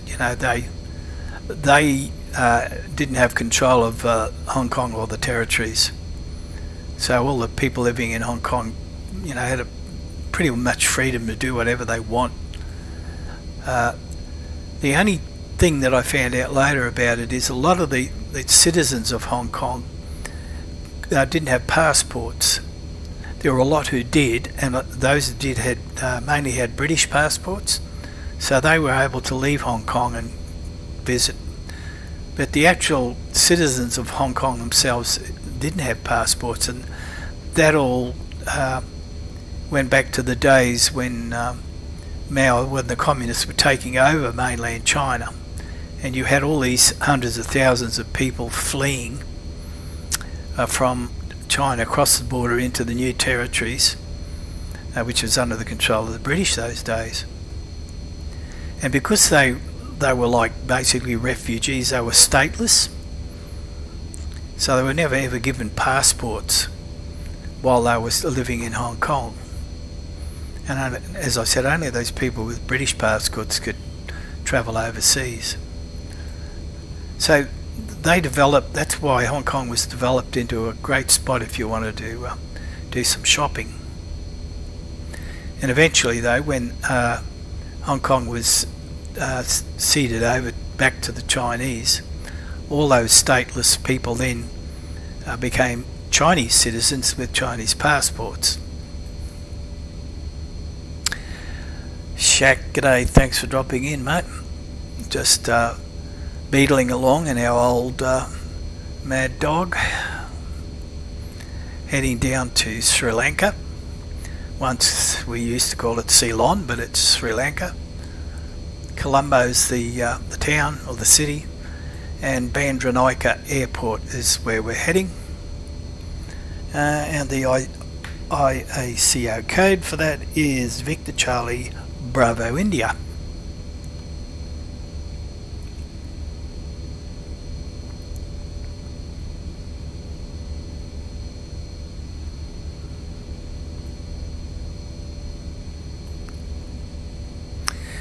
Yeah, Christopher, so I see that Europe's also on the hit list. Yep, so are we down here. We're copping a lot of flack from China because of our Prime Minister come out and said, basically, you guys are responsible for this virus, you know. Fess up, you know, own up to it. And they got real pissed off. And so what they've been doing is they've been picking on some of our export industries that have to sort of teach us a lesson. And the first one is they just stopped all imports of our Australian wine. And that represent millions and millions of dollars, because apparently, I didn't know this, but the Chinese really like their booze, particularly wine. And the other thing they've been trying to knock us around the head with is our iron ore exports, because I think it was about 80 to 90% of our iron ore is exported to China, so they just they put the brake on it. And you know, you're talking of millions to billions of dollars in lost revenue. So you can imagine a lot of the politicians and producers here in Australia really looking around to other countries to see if they can sort of start selling, you know, breaking it down so we're not so dependent on the Chinese.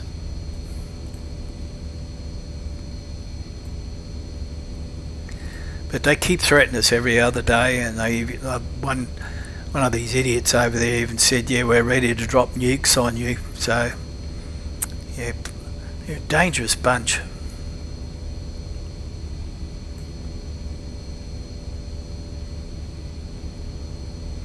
So where are we heading now? Let's have a look.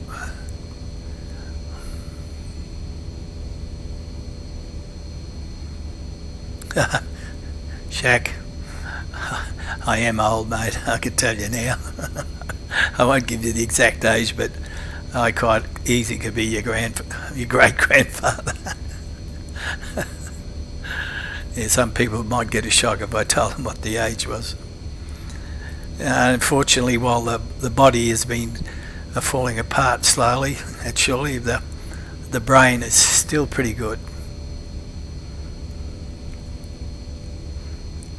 I don't exactly say I'm wise either, it's just that when you live a long time and you see what goes on around the world, you realise that nothing much changes when it comes to people threatening.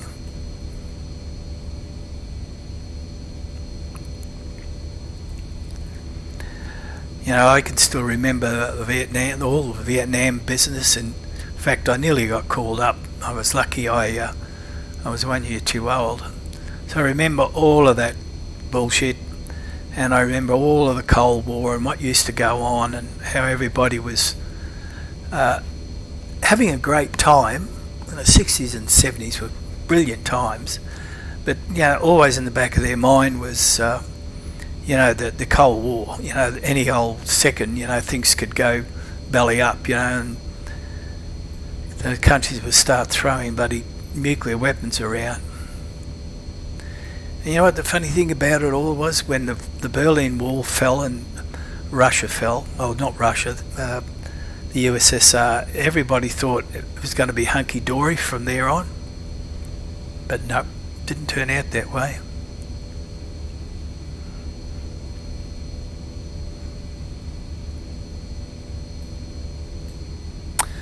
I think personally what actually happened is when we in the West all thought it was going to be pretty well the end of communism totally when the USSR fell, because let's face it, it was the country of communism right from way back in the Russian Revolution, right? But I don't think a lot of people realise that a lot of those die-hard communist socialist guys really gave up on their beliefs, and they just basically over the last 30, 40 years they just gradually infiltrated into a lot of our sectors, to sort of turn people over to their form of government.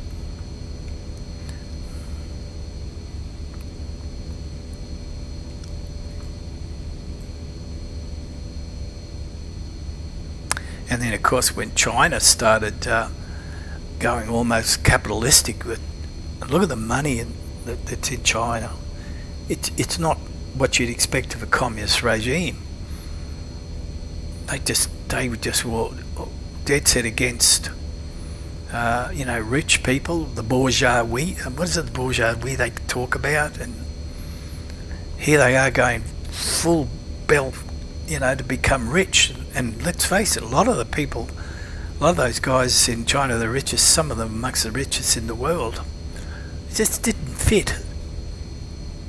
A mixture of capitalism and communism just doesn't seem to fit. And now, of course, as I said earlier, old Xi Jinping now is wanting to push China back to communism entirely. There's pretty rough times ahead.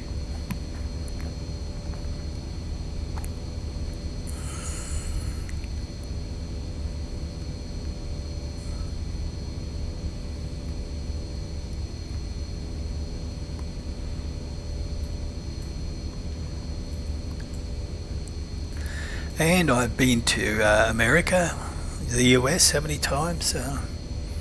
4 times. I never had the chance to look over the entire country, but a fair bit down the west coast, New York, Florida.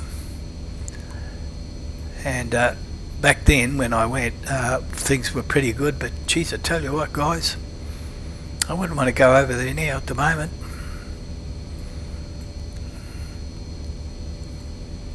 And I remember too, we went to both LA, along Venice Beach. Everything looked great. Tourists everywhere, people selling stuff everywhere, guys working out. And then up to San Francisco. And the only thing we were ever told was, just be careful walking down the street alongside Union Square, because there's a few homeless people in there might give you a hard time.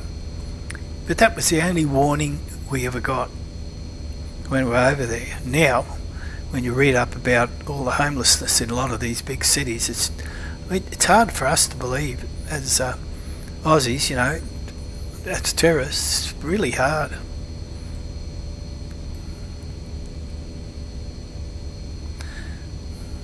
And you'd be surprised, a lot of us know more about America than a lot of Americans know. A lot about the history, geography, what's going on all the time. You'd be surprised. I've seen some of these quiz quizzes that they have on the street from time to time. You know, Jay Leno did it, and some of these other guys do it, and they ask what a lot of them are students, of course. They ask them different questions, and you look and you watch or listen, and you think, my God, even I know the answers, and I'm a foreigner. Just amazing.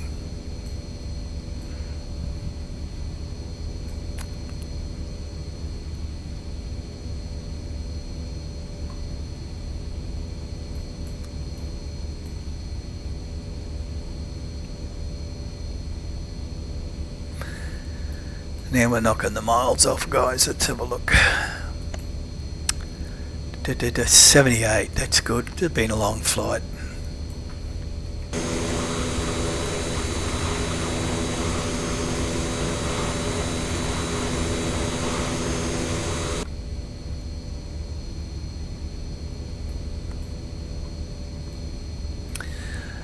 And Christopher's Christopher. That's my son's called Christopher, so that's pretty close. Thoughts on? Am I assuming from the name that you are from Europe? And that sounds like a Norwegian or a Swedish name.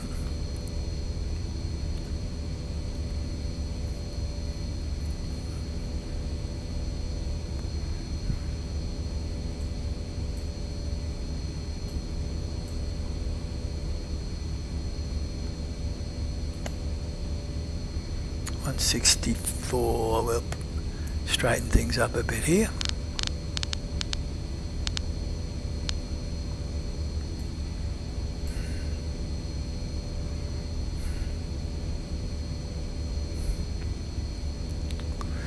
Now I'm just going to check our active sky to see what things are like up ahead, because the weather conditions, as we know, they change all the time. There we go. Let's make a few notes here. We've got QNH is 1013. I've already made a note. Transition altitude's 11,000. Yeah, and the wind is 090 at 3 knots. So nothing much has changed there for me. Yeah, what I can do is 1013. Well, that's 299 at 2 inches. Okay, so what I do here is I dump up here, and we've got to set the landing barometer for the cabin. So 299 at 2. It's pretty well sitting there. Well, that's 299 at 8. 299 at 9. So 299 at 2 would be just about there. Landing altitude is only 29 feet. It's hardly even worth bothering, but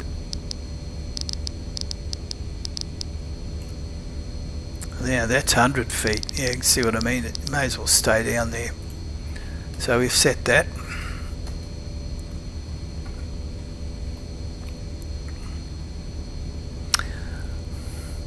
Yeah, I guess as much, Christopher, with that. Now, I didn't get to go to Norway or Sweden, unfortunately. My wife and I were over there. We lived in London for 3 years and toured the continent. So, unfortunately, probably the weather chased us away. We never got up to Denmark or across. I only wish now I could have. But it's like everything else, you tend to run out of time. We were on sort of like working holidays. We'd be working in the UK for the winter time, and then I had a combi van all fitted out, and we'd zip across the continent. Pretty well saw all the countries over there. We actually even went into Yugoslavia. Back at the time, the communists were running the show with Tito as the president. So we got over to Turkey. We were going to head down to Egypt, but then the wars break out and stop you. Yeah, g'day Charlie. Thanks for dropping in anyway, mate. Yep. See you next stream. I'll have one up and running sometime. Just a case of which aircraft do I pick. I might go back. I might do the Zebo yet, or then if I feel like just not quite such a long flight, I usually go for the Saab 146. Then of course I got the Phenom now at the moment. It's a great little aircraft.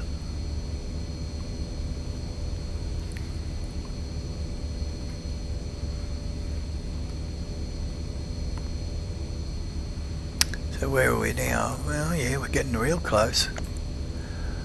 Top of the head 42. Okay, let's put our initial approach fix in. Otherwise she won't want to descend, will she? We should be starting to show up here soon. There we go. Already. Yeah, we're on track for that waypoint. Okay, let's double check what we've got to do. It's 2,400.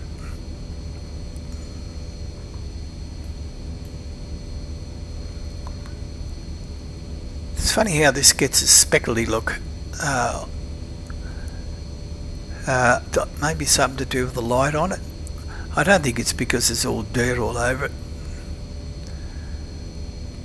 Let's drop this down 2,400.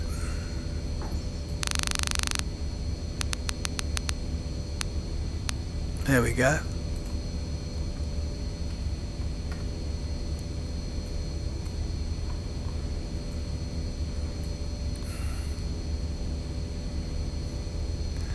Show our top of descent there. That's 10 nautical miles, that's 20. So I've got about 40 to go according to this. It's got the MFD and it should be 32 there. It's close enough. Okay, we can go back over to legs.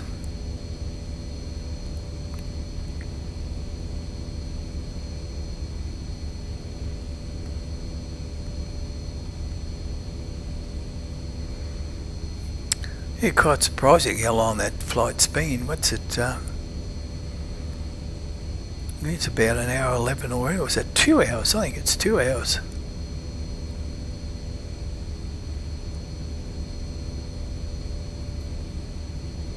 Yeah, it has to be.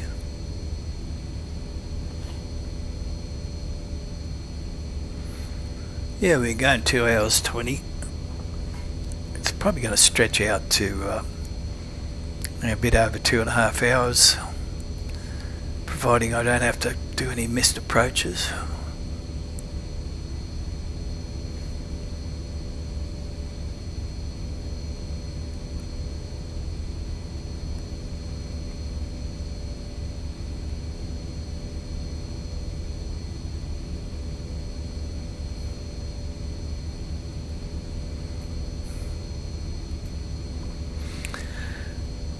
And we are coming up now. We should see some action soon.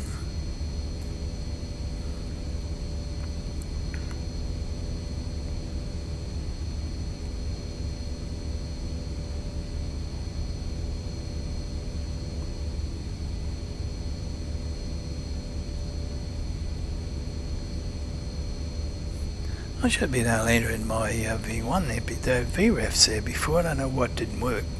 Where are we? Let's try that again. Here's our approach.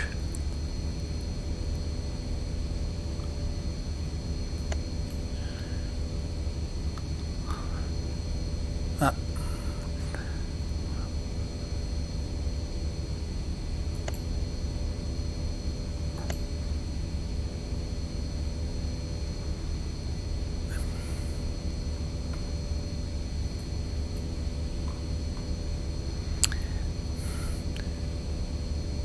Just under 20 to go.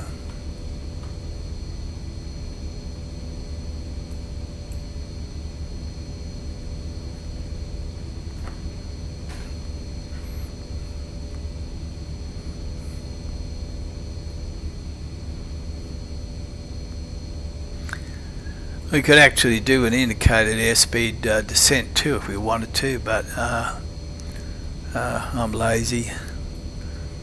I'll let VNAV do it all. Yeah, that's speckly effect. I don't know where that comes from. Something to do with the lighting, you know. Explain lighting. Can any guess? And you see down here, if you look at this EPR panel, that side of it looks okay, but this one shows that speckled look. I don't think it's deliberately supposed to be speckly, you know, because it's an older aircraft.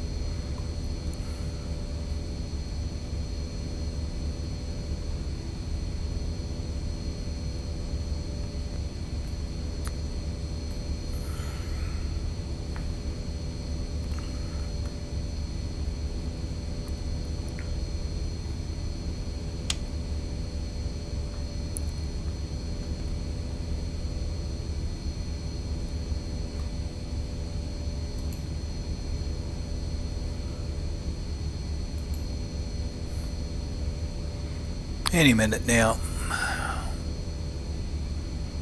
We're going to turn on to, what's our next one? 164. And then it's 148. Here we go. Throttle's down.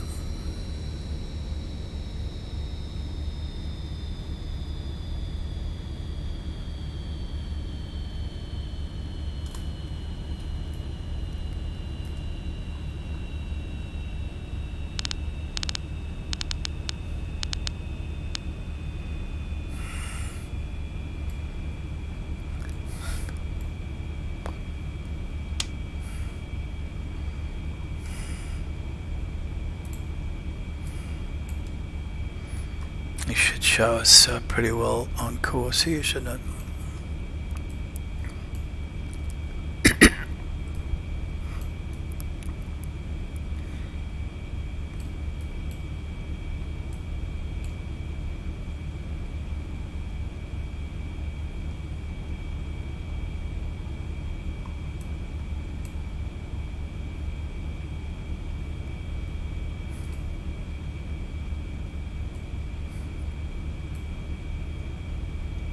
Now all we've got to do is keep an eye on our speed.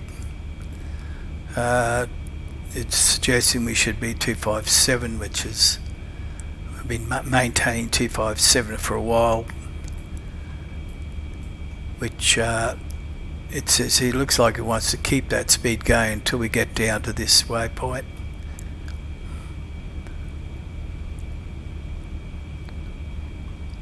So it'll probably 257 is where it is at now, so as long as it stays there we don't have to worry about putting on our brakes, our speed brake yet. But what we've got to do is we've got to hit the climb button. Again, that seems a bit of an anomaly, but the fact is you're supposed to hit climb when you're descending and climb when you're ascending. Just one of those things with the Mad Dog.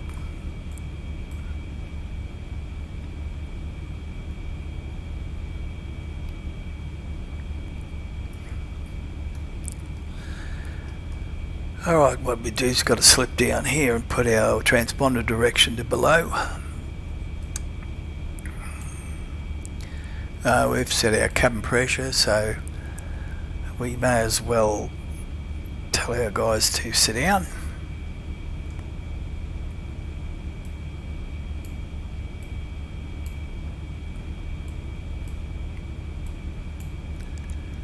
Oh, there we go, wrong way. How's the temperature outside looking? -10. It won't be long. I think I'll do it now. I don't think we need the anti-ice on for our engines. Let's get them off. So that'll be gone from any of the annunciators here. Nothing here.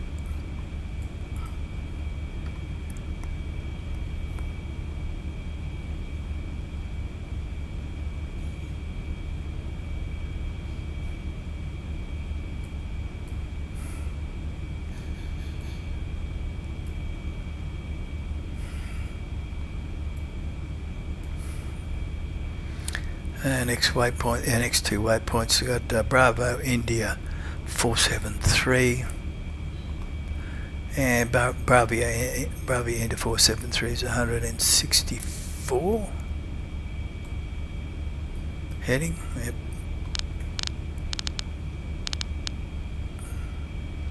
Should be lined up, there we go.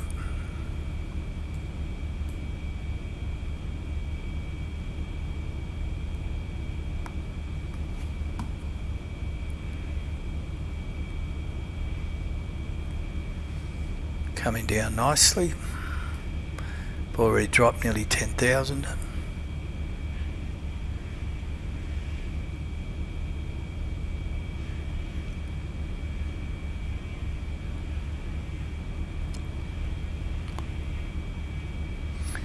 And it's just coming up. It's just noon here in Australia, so that's good timing. I can land this still and get myself some lunch.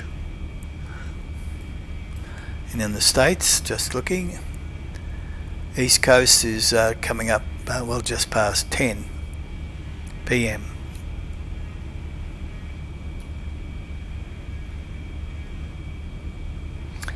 And over in Europe, it should be 2 a.m., just after 2 a.m. in the morning.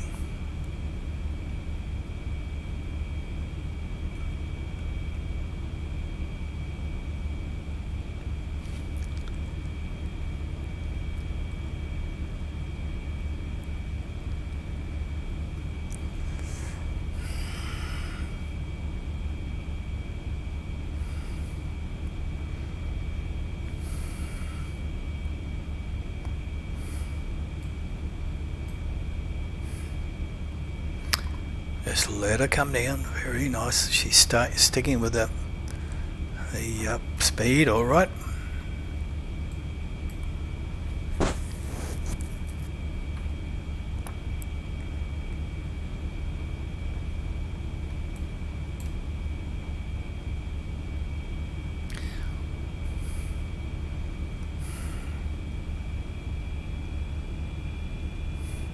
We're going to be doing a slight turn to the left here in a minute, and I think what I might do is I'll line my heading up with the runway heading, so I don't have to worry about it later.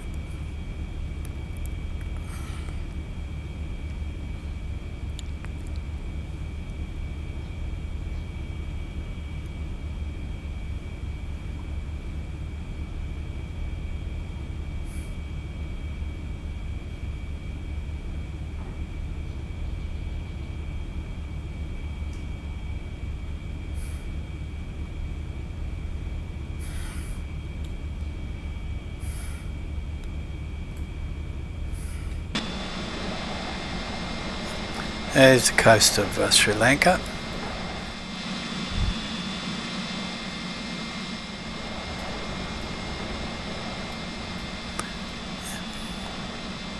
And I would imagine this is what you see down on the left, probably could be part of the old Tamil area where all the civil war was going on many years ago.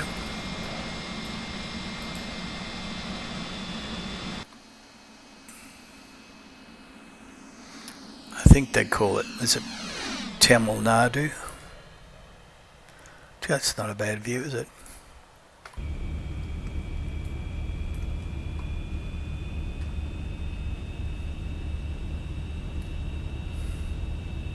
Speeding up a bit to bring it back up to 270.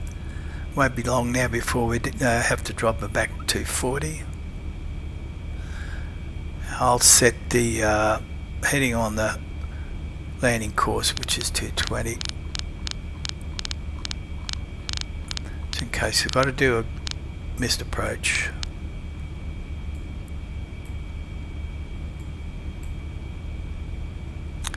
And I might also put on our engine both.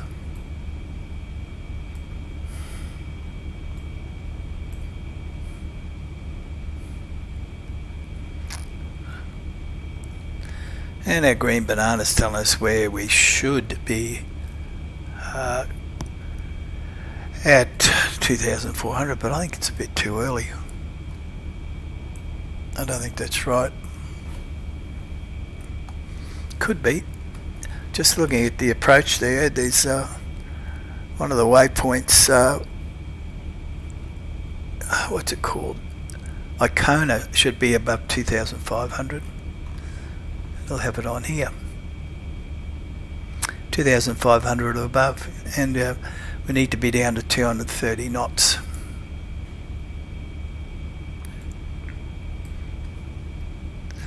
And we've already, one of our bugs has set itself there.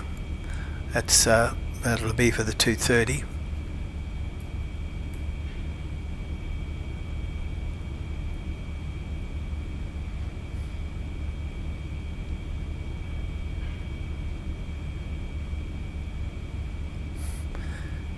How's our fuel situation? It should still be pretty good. Yep, plenty of juice on board. And all our fuel temperatures and pressures, oil temperature, hydraulics a little bit different, but not enough to worry about.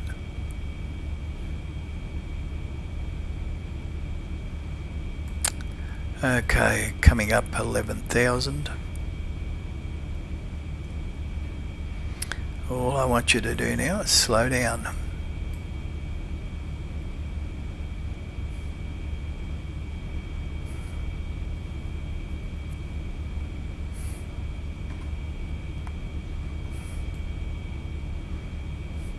Bit misty out there.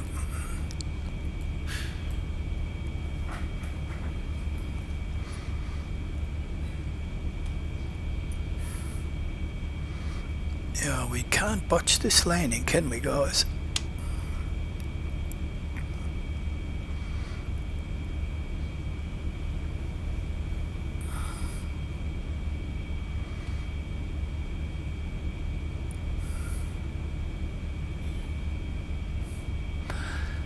Coming up in 10, we can put our landing lights on, and we could put our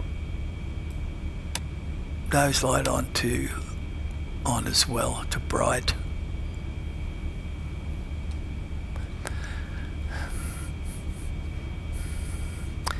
Hydraulic transfer pumps can come to on.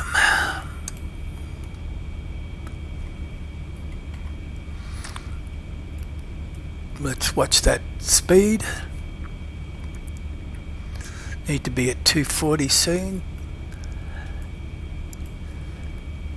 In the next 8 nautical miles. We can help it a bit. We'll know she'll want to speed up if she doesn't like it.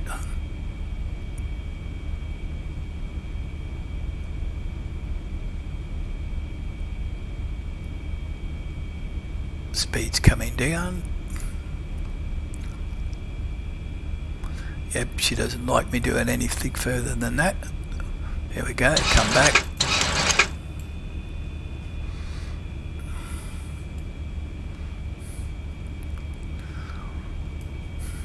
I think that's just a case of it's telling me don't mess with my speed. I know what I'm doing.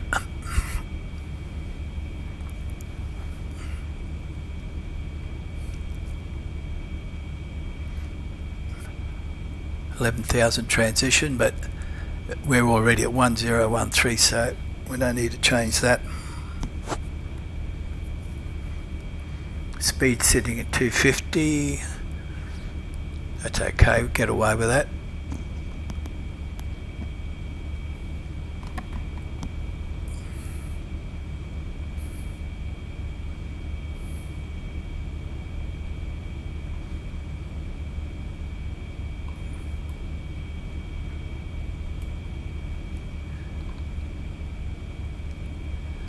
Nice big turn coming up.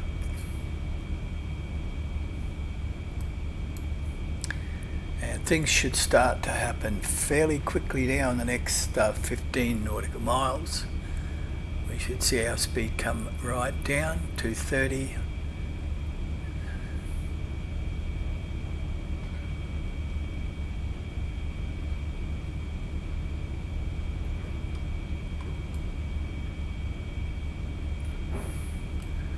Be heading towards final soon. speed is still up there a bit. I think we might help it again.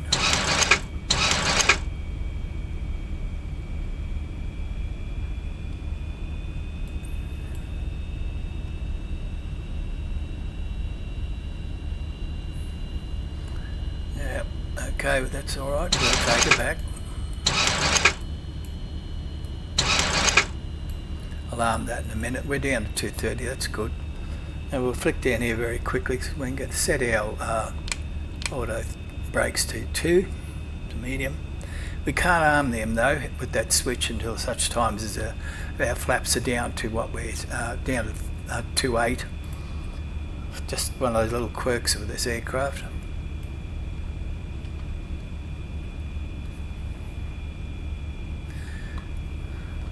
So 230 to the next waypoint is okay.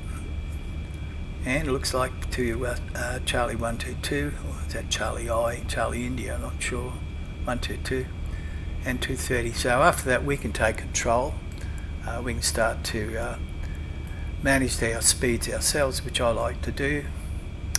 And how do we do that? Yes, we do an FMS override, and we can bring our speed down manually. That'll still descend at the normal rate of descent that it's expected to do.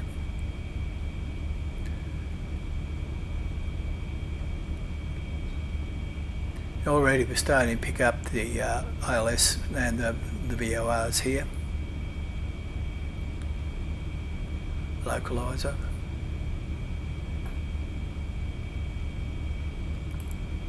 Two ten. And she still doesn't want to come down, so I can help it along.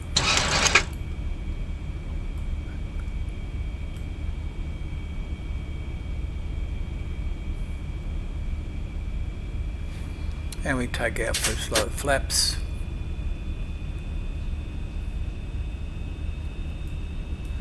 Speed braking. Oh, stop it. That shouldn't have happened. Accidentally hit the autopilot button.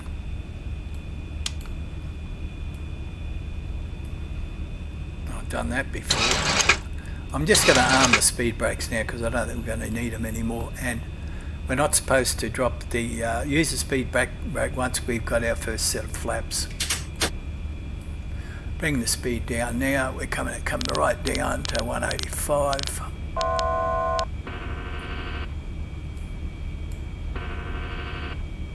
They're doing our turn to finals now. Watching our localizer.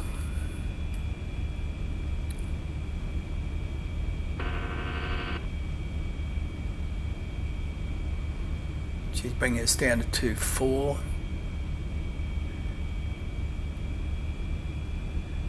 Speed's coming back, that's good, I like that.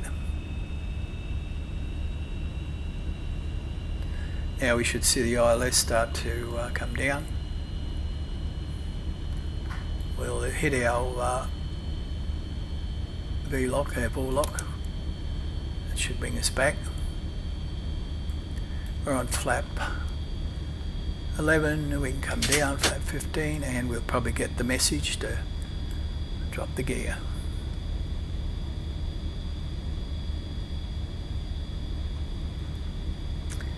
Which we can do. Make sure it's coming down.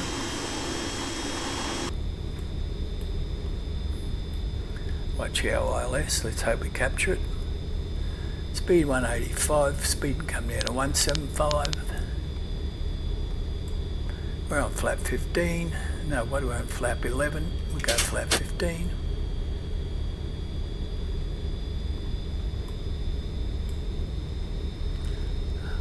Hoping that ILS is going to capture.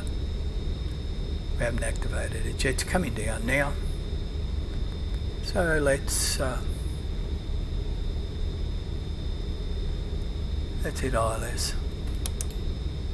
That should turn green once it's captured, which we're still below the glide slope, so we're going pretty good. Let's come 165.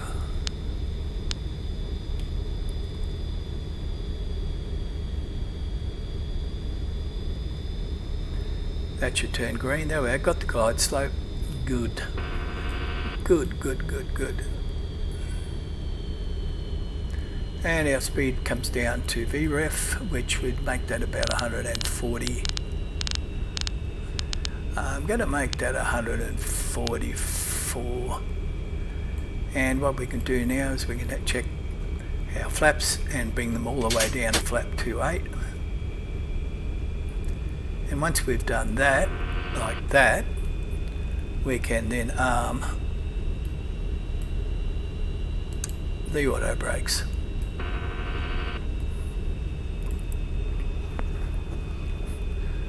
So everything's okay. We've got 3 green, flaps to 8, auto brake is armed. We have control. The speed brake is armed. We're coming down nicely the speed. We're on the heading, same heading as our course.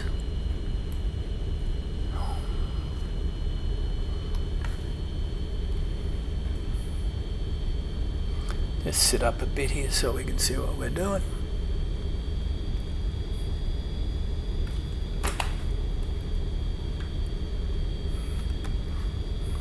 $1,000. Okay, my aircraft. Autopilot. I'll just let her have a way. Now this is where I tend to use my trim a lot more than the yoke, because this aircraft has a habit of wanting to come in very much nose high.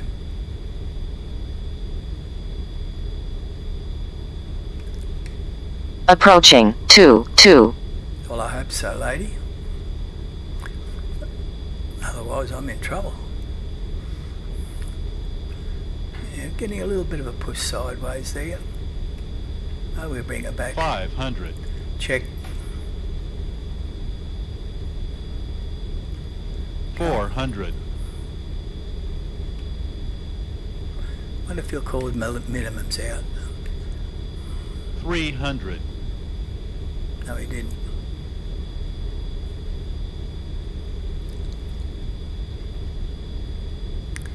Okay, 200. got to try and keep that speed going at 140 or thereabouts. 100. Probably a long landing here. 50, 40, 30, 20, 10. Hard landing. Just my luck.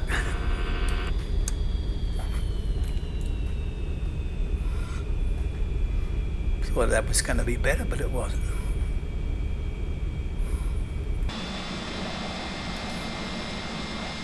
Let's not run off the runway, eh? 4,000 remaining. Oh, thank you. That's plenty.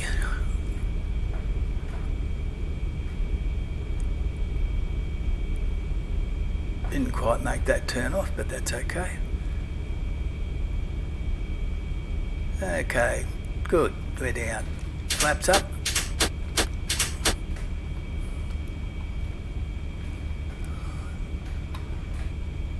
I think I'll get a backtrack here, do I? Let's have a look. No, we're right. We've got one. Here, turn off to the left there. That to dim. Speed brakes ought to come back.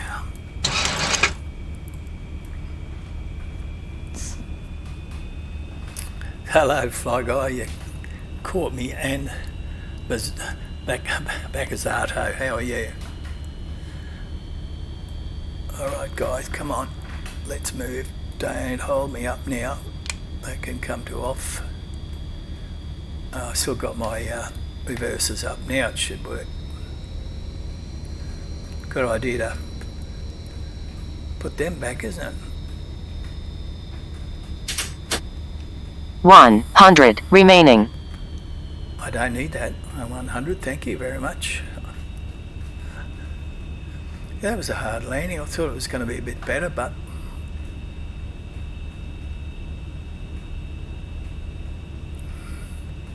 let's find a place to pull up.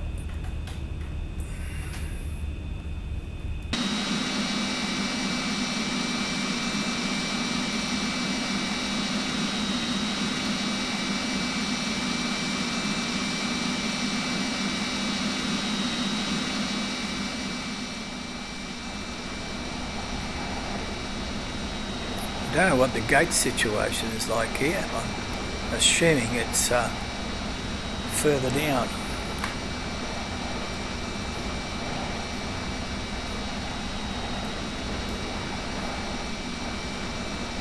Let's have a look. Yeah, it is. There's a few gates down past this big building. Oh, hang on. There's some there alongside. So we're right.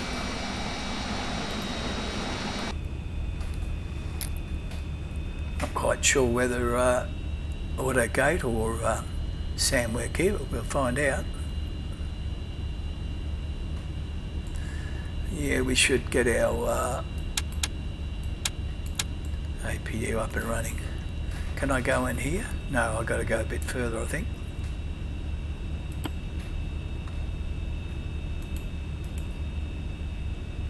I better get that ignition switch off up here. We don't need that anymore. I hope there's a way in here. And we don't need the ice protection switch on. And we don't need this weather radar. Here we go, we can come in here, can't we?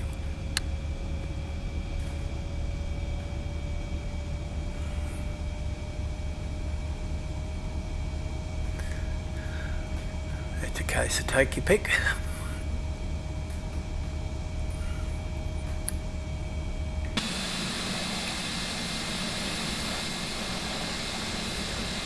Who likes 12? Anyone like 12?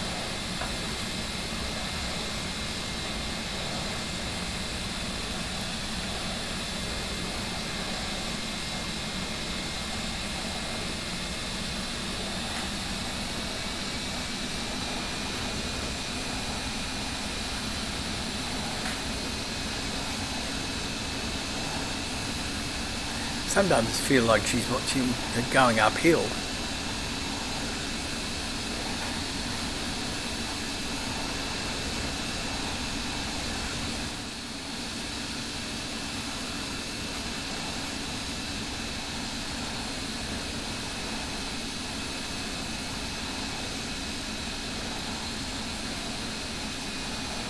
Have I got anybody to help me out front? Let's have a look.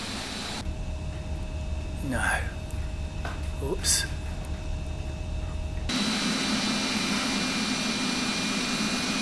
There should be an MD-80 spot down here for me.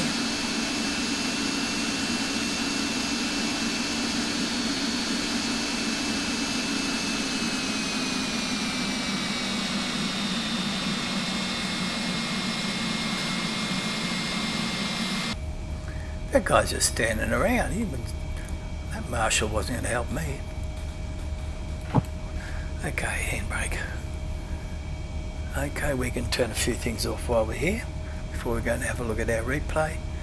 Flight directors can come off. Positional lights can come off. I should have turned off the but there was nobody to blind anyway, so speed breakers should be retracted, which I did earlier. Yep, if all the flaps are nicely up, check that. Yep, flaps are up. Transponder can now go over to XPDR mode. And we may as well put our APU power on, it's available. And now we can start turning things off.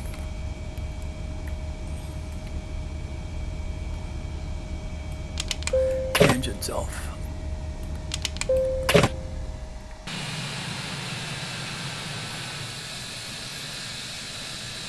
Okay, while the APU's looking after everything, let's have a look and see how... Oh, hang on, here we go. We got Sam. I won't do that until I finish the replay, because it upset them. They have to pull it away. Let's just try the replay first, see how bad that landing really was.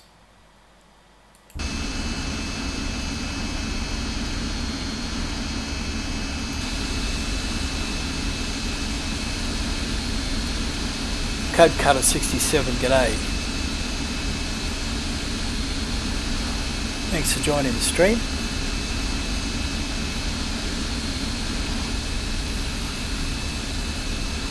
See, you can see I was aiming for that nose angle, not to be up too high.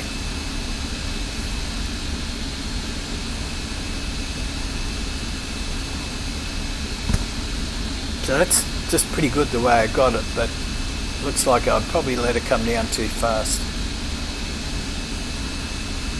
But yeah, see the angle's pretty good. Yeah, it wobbled the wing, so could have been better. That's why I got the hard landing call.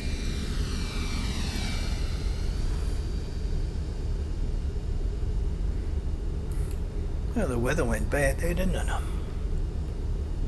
Here we go.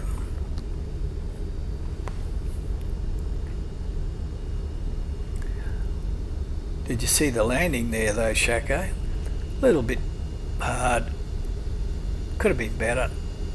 You don't get it perfect every time, do you? There's the clamshells out.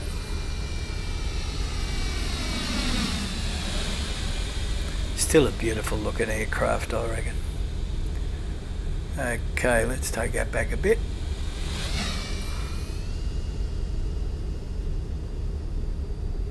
Let's try this view. Pretty much the same as the one I just did, but it's from the end of the runway. Look at the wings flexing there. Must have been a bit of a breeze. Yeah, come down a little. Oh yeah, that was a bit hard. Let's go back up again and we'll have a look from the tower just to see how it looked. Okay, tower's 5. Oh, it's going to be right in our way. Not going to see much, have to look through the glass. No, we'll only see it when it gets past here. It's not a bad looking tower though, is it? Look. Where is he? Probably come in and over here somewhere. I hope. Oh no, see that? It's oh, there it is.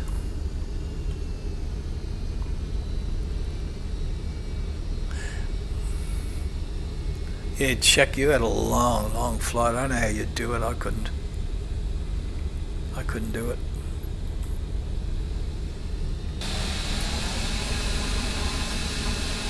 And one last shot from here. You can see the slats all the way out here. Looks well done, isn't it? 200. Rotate it pretty good. 100.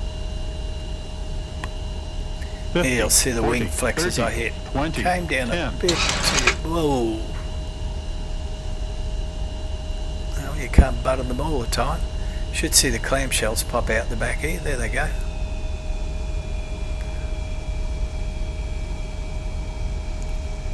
Oh, I can't complain.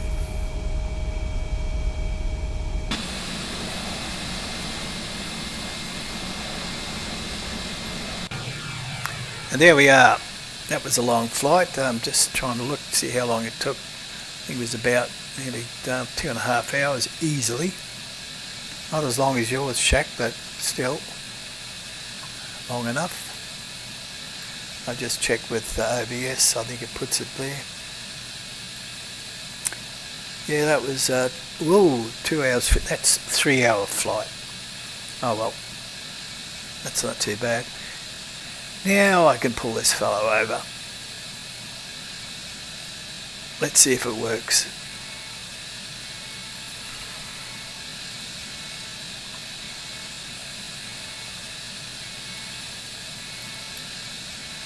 Come on. There we go.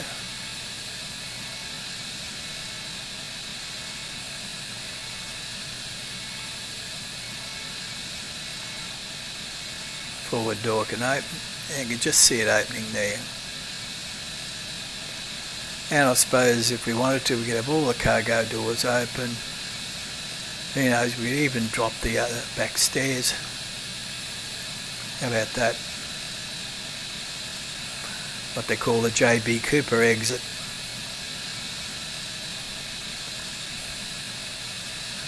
Okay, that about winds it up. Look, thanks to everybody who dropped into the stream. It went a lot longer than I anticipated it would be, but I didn't have too many glitches at all for a change. So I'm quite happy about that. So I'll just say thanks to all you guys, starting with Pilot Jack, with Donut for coming, Geo, Christopher Thorsheim, thanks mate, from Norway, Mateus from Brazil, Rock City Strong, Xeno Demon. Who else have we got here? Shaq, thanks Shaq for getting it in. Say hello to Warden. Charlie R was in. Bacazzato, thanks mate. Fly Guy, you finally got in after that mess yesterday. That's a long story there, mate. What happened? Yeah, it's one of those things. And Code Cutter 67.